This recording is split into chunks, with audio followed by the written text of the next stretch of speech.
आ गया जी आ गया, छा गया जी छा गया, आ गया जी आ गया, छा गया जी छा गया। सब कुछ नवा नवा है, नवी सोच ते नवा समा है। सब कुछ नवा नवा है, नवी सोच ते नवा समा है। थोड़े संग FM ए रंग FM,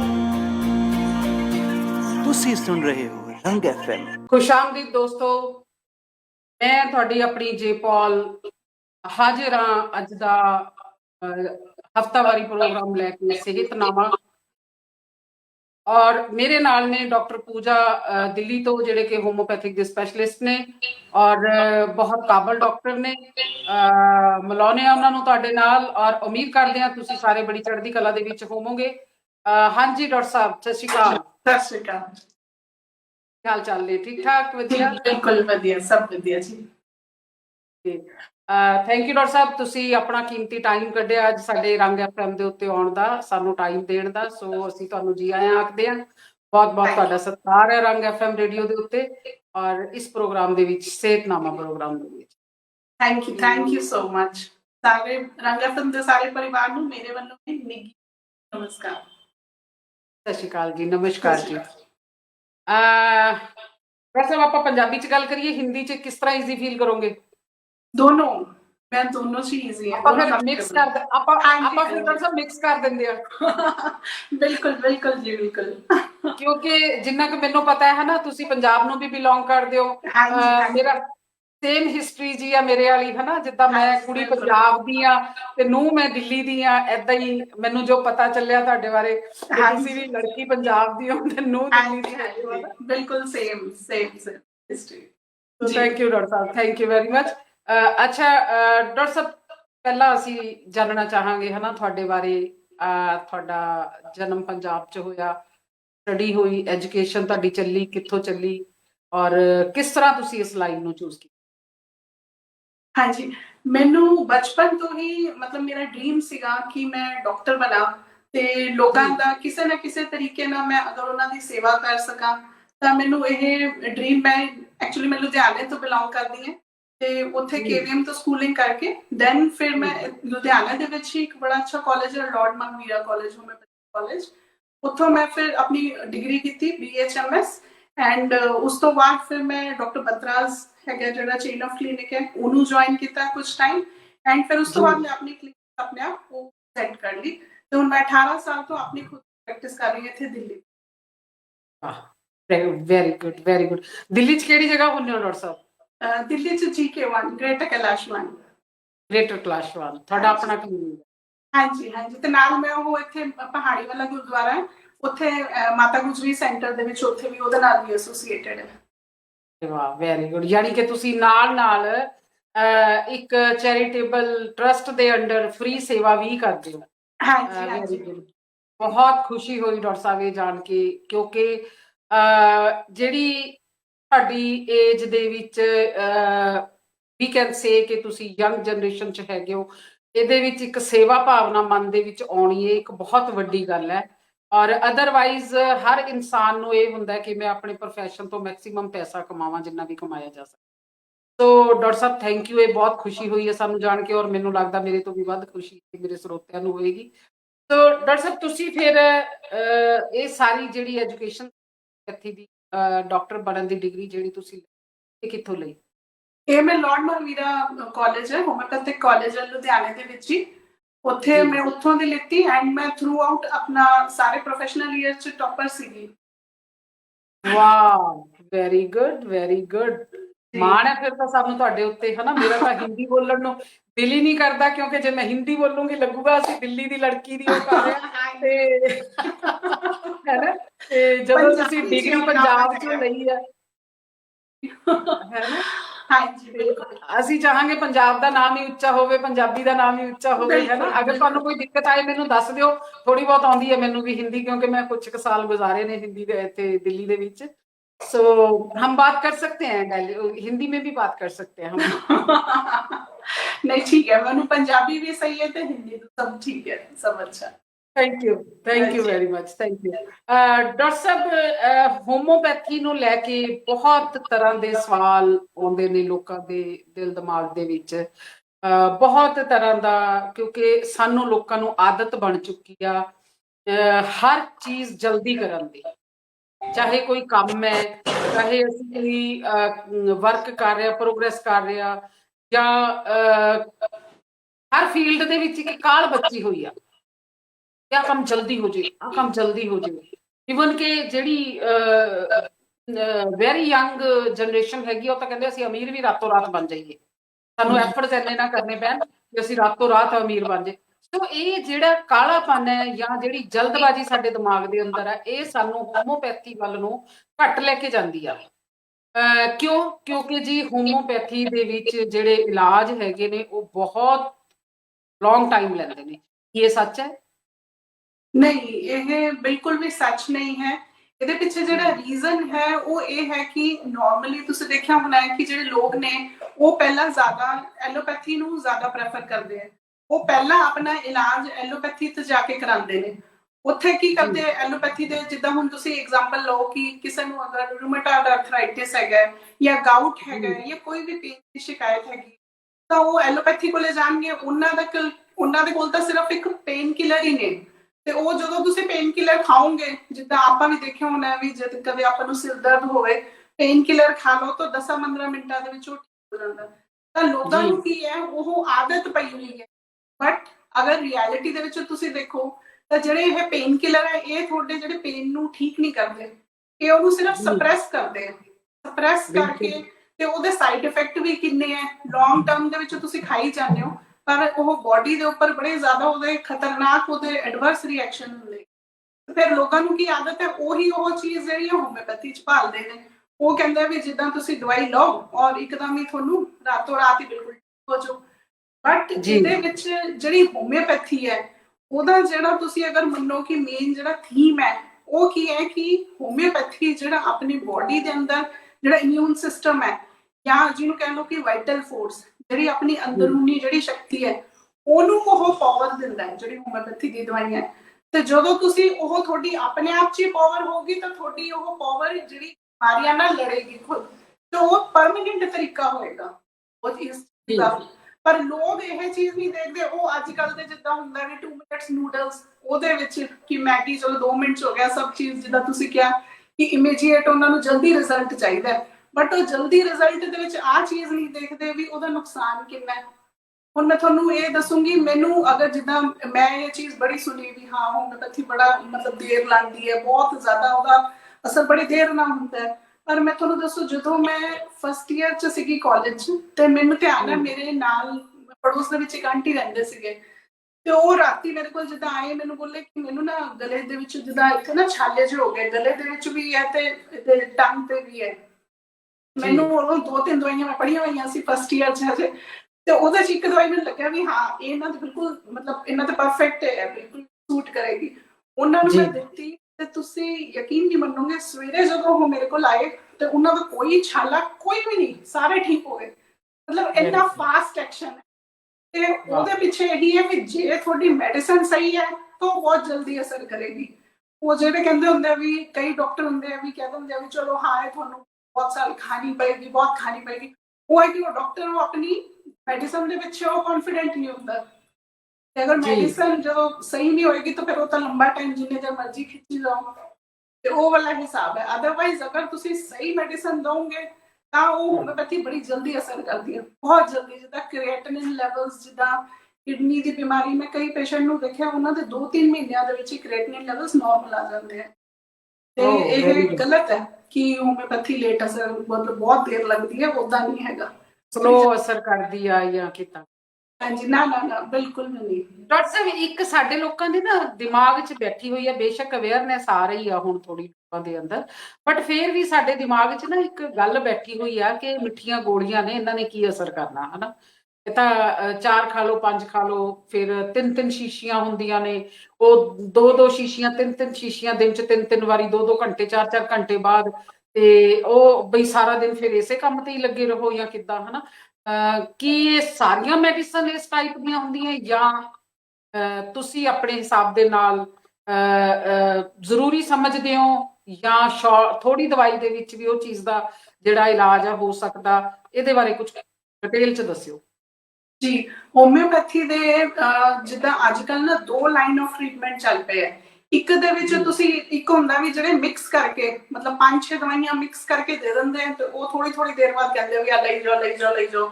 ਉਹਦੇ ਨਾਲ ਉਹਦਾ ਮਤਲਬ ਉਹਨਾਂ ਨੂੰ ਕੀ ਹੈ ਕਿ ਉਹ ਉਹੀ ਐਲੋਪੈਥਿਕ ਸਿਸਟਮ ਹੋ ਗਿਆ ਕਿ ਤੁਹਾਨੂੰ 5-6 ਦਵਾਈਆਂ ਤੁਹਾਨੂੰ ਮਿਕਸ ਕਰਕੇ ਦੇਤੀਆਂ, ਬੋਲੀ ਅੱਧੇ ਮਤਲਬ 1 ਘੰਟੇ ਬਾਅਦ ਖਾਈ ਜਾਓ। ਉਹ ਇੰਨੀ ਜ਼ਿਆਦਾ ਲੌਂਗ ਟਰਮ ਮਤਲਬ ਉਹ ਸਾਡੇ ਹੋਮਿਓਪੈਥੀ ਦੇ ਪ੍ਰਿੰਸੀਪਲ ਦੇ ਉੱਪਰ ਨਹੀਂ ਹੈਗੀ। ਮਤਲਬ ਜ਼ਿਆਦਾ ਦਵਾਈਆਂ ਦਾ ਮਿਕਸਚਰ ਦੋ ਤੇ ਥੋੜੀ ਥੋੜੀ ਦੇਰ ਬਾਅਦ ਦੋ, ਉਹ ਹੋਮਿਓਪੈਥੀ ਦਾ ਪ੍ਰਿੰਸੀਪਲ ਨਹੀਂ ਹੈ। ਹੋਮਿਓਪੈਥੀ ਜਿਹੜੇ ਸਾਡੇ ਮਾਸਟਰ ਨੇ ਸਾਨੂੰ ਦੱਸੀ ਸੀ ਉਹ ਹੈ ਵੀ ਤੁਸੀਂ ਪੇਸ਼ੈਂਟ ਨੂੰ ਘੱਟੋ ਘੱਟ ਦਵਾਈ ਦੇਣੀ, ਮਤਲਬ ਜਿਹੜੀ ਉਹਦੀ ਇੰਡੀਕੇਟਡ ਦਵਾਈ ਹੈ। ਕਈ ਵਾਰ ਤਾਂ ਹੁੰਦਾ ਕਈ ਪੇਸ਼ੈਂਟ ਨੂੰ ਸਿਰਫ ਮਤਲਬ 1-2 ਡੋਜ਼ ਦੇ ਨਾਲ ਹੀ ਉਹਦੇ ਕਿੰਨੀ ਦੇਰ ਤੱਕ ਉਹਦਾ ਅਸਰ ਰਹਿੰਦਾ ਹੈ। ਤੇ ਇਸ ਲਈ ਇਹ ਗਲਤ ਹੈ ਵੀ ਮਤਲਬ ਉਹੀ ਹੈ ਕਈ ਜਿਹੜੇ ਜਿੱਦਾਂ मतलब लैक ऑफ प्रॉपर नॉलेज, वो सारे बहुत सारे कॉम्बिनेशन दे के कि बार-बार रिपीट करते रहो, वो एक मतलब गलत तरीका है होम्योपैथी ਦਾ ਜਿਹੜਾ ਪ੍ਰੈਕਟਿਸ ਕਰਨ ਦਾ। ਜੀ ਡਾਕਟਰ ਸਾਹਿਬ, ਇੱਕ ਲਿਕੁਇਡ ਵੀ ਆਂਦਾ ਤੁਹਾਡੇ ਹੋਮੋਪੈਥੀ ਦੇ ਵਿੱਚ, ਹੈ ਨਾ? ਹਾਂਜੀ, ਕਈ ਡਾਕਟਰਸ ਲਿਕੁਇਡ ਵੀ ਦਿੰਦੇ ਨੇ ਕਿ ਇੰਨੇ ਡ੍ਰੌਪ ਤੁਸੀਂ ਲੈਣੇ ਨੇ, ਕਿਉਂਕਿ ਮੇਰਾ ਵਿਸ਼ਵਾਸ ਬਹੁਤ ਹੈ ਹੋਮੋਪੈਥੀ ਦੇ ਵਿੱਚ। ਮੈਂ ਪਰਸਨਲ ਓਪੀਨੀਅਨ ਆਪਣੀ ਜੇ ਦੇਣੀ ਚਾਹਾਂ ਤੇ ਮੈਂ ਐਲੋਪੈਥੀ ਤੋਂ ਕੋਸਾਂ ਦੂਰ ਰਹਿਣਾ ਚਾਹੁੰਦੀ ਹਾਂ। ਮੈਂ ਅਰਦਾਸ ਕਰਦੀ ਹਾਂ ਪਰਮਾਤਮਾ ਕਿਸੇ ਨੂੰ ਵੀ ਇਹਨਾਂ ਦੇ ਪੱਲੇ ਨਾ ਪਾਵੇ। ਸਾਡੇ ਬਜ਼ੁਰਗ ਕਹਿੰਦੇ ਹੁੰਦੇ ਸੀ ਸਵੇਰੇ ਉੱਠ ਕੇ ਕਿਹਾ ਕਰੋ ਕਾਲੇ ਕੋਟ ਤੋਂ ਤੇ ਚਿੱਟੇ ਕੋਟ ਤੋਂ ਪਰਮਾਤਮਾ ਬਚਾ ਕੇ ਰੱਖੀ। ਤੋ ਮੈਨੂੰ ਤੇ ਬਹੁਤ ਵਿਸ਼ਵਾਸ ਆ ਜਿਹੜਾ ਲਿਕੁਇਡ ਕੱਲਾ ਦੇਣਾ ਤੁਸੀਂ, ਹਨਾ, ਜਾਂ ਉਹਦੇ ਵਿੱਚ ਗੋਲੀਆਂ ਪਾਉਣ ਦਾ ਕੀ ਮਤਲਬ ਹੈਗਾ ਉਹਦਾ? ਜਾਂ ਤੁਸੀਂ ਉਹ ਸਿਰਫ ਕੌੜੀ ਦਵਾਈ ਹੁੰਦੀ ਆ ਮਿੱਠੇ ਕਰਕੇ ਪਾਉਂਦੇ ਹੋ, ਜਾਂ ਲਿਕੁਇਡ ਦਾ ਜ਼ਿਆਦਾ ਇਫੈਕਟ ਹੁੰਦਾ ਹੈ? ਇਹਦੇ ਬਾਰੇ ਥੋੜਾ ਜਿਹਾ ਸਾਨੂੰ ਖੁੱਲ ਕੇ। ਨਹੀਂ, ਇਹਦੇ ਵਿੱਚ ਕਿਦਾਂ ਹੁੰਦਾ, ਜਿਹੜੇ ਜਿੱਦਾਂ ਤੁਸੀਂ ਜੋ ਸਫੇਦ ਗੋਲੀਆਂ ਜਿਹੜੀਆਂ ਦਿਖੀਆਂ ਉਹ ਤਾਂ ਇੱਕ ਸਿੰਪਲ ਮੈਡੀਸਨ ਨੂੰ ਡਿਸਪੈਂਸ ਕਰਨ ਦਾ ਤਰੀਕਾ ਹੈ। ਉਹਦੇ ਵਿੱਚ ਮੈਡੀਸਿਨਲ ਕੁਆਲਿਟੀ ਕੁਝ ਵੀ ਨਹੀਂ ਹੈਗੀ, ਉਹ ਤਾਂ ਸਿੰਪਲ ਸੈਕ ਲੈਕ ਦੇ ਨਾਲ ਬਣਦੀ ਹੈ। ਜਿਹੜਾ ਲਿਕੁਇਡ ਹੈ ਐਕਚੁਅਲੀ ਦਵਾਈ ਉਹੀ ਹੁੰਦੀ ਹੈ। ਉਹ ਆਪਾਂ ਜਿੱਦਾਂ ਉਹਨੂੰ ਅਲੱਗ-ਅਲੱਗ ਹੈ ਵੀ ਕੋਈ ਕਹਿ ਦਿੰਦਾ ਕਿ ਚਲੋ ਪਾਣੀ 'ਚ ਪਾ ਕੇ ਲੈ ਲਓ, ਜੇ ਮਿੱਠੀ ਗੋਲੀਆਂ 'ਚ ਲੈ ਲਈਏ ਤਾਂ ਥੋੜੀ ਖਾਣ ਨੂੰ ਆਪਾਂ ਨੂੰ ਈਜ਼ੀ ਹੋ ਜਾਂਦੀ ਹੈ। ਕਿ ਜਿੱਦਾਂ ਅਗਰ ਲਿਕੁਇਡ 'ਚ ਲੈਣਾ ਕੈਰੀ ਕਰਨਾ ਉਹ ਥੋੜਾ ਮੁਸ਼ਕਿਲ ਹੋ ਜਾਂਦਾ ਹੈ।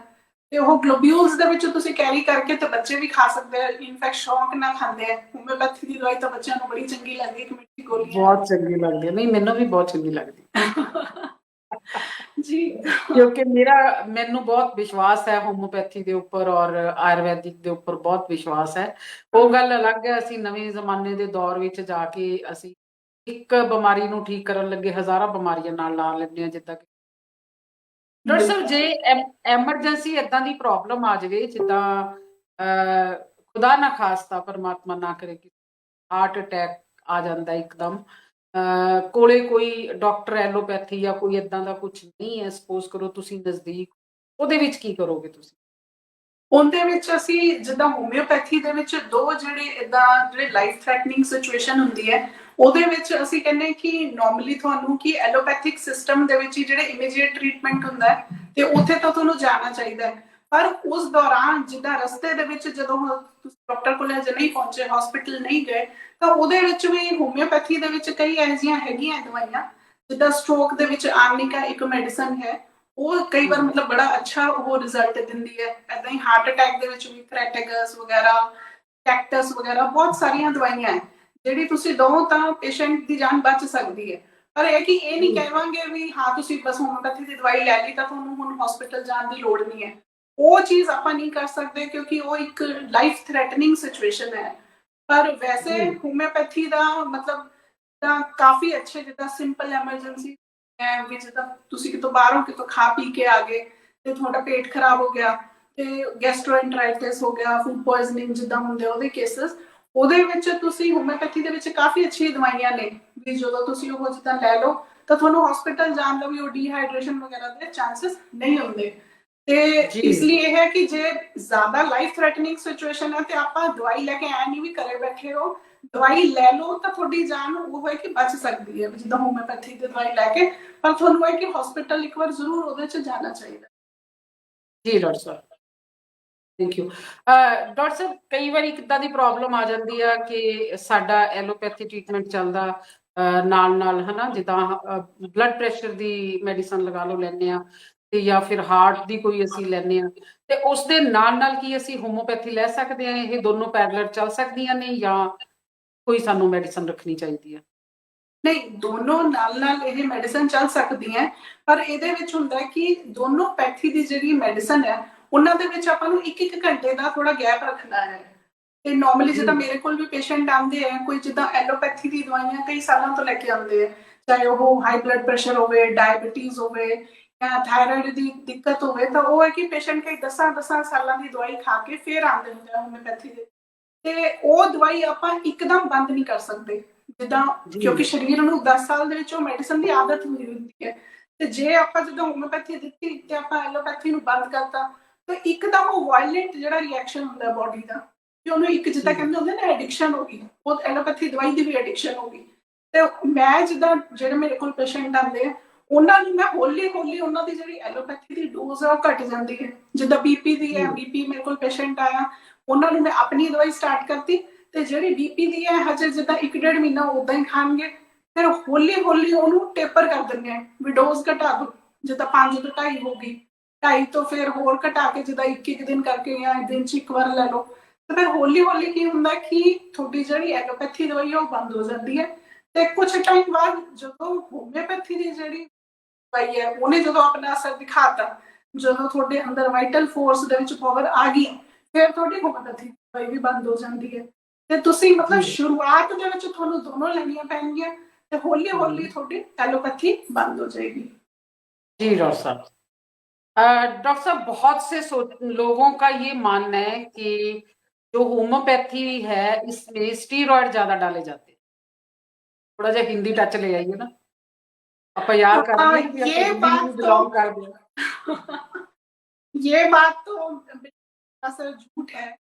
ये एक्चुअली वो है कि जो दूसरी पैथी के जो डॉक्टर्स हैं, अब क्योंकि होम्योपैथी का ज्यादा थोड़ा वो होने लग गया, लोग इसकी तरफ बेंट होने लगे, उनका माइंड कि हाँ होम्योपैथी एक सेफ इफेक्टिव मेडिसिन है जिसका परमानेंट क्योर है।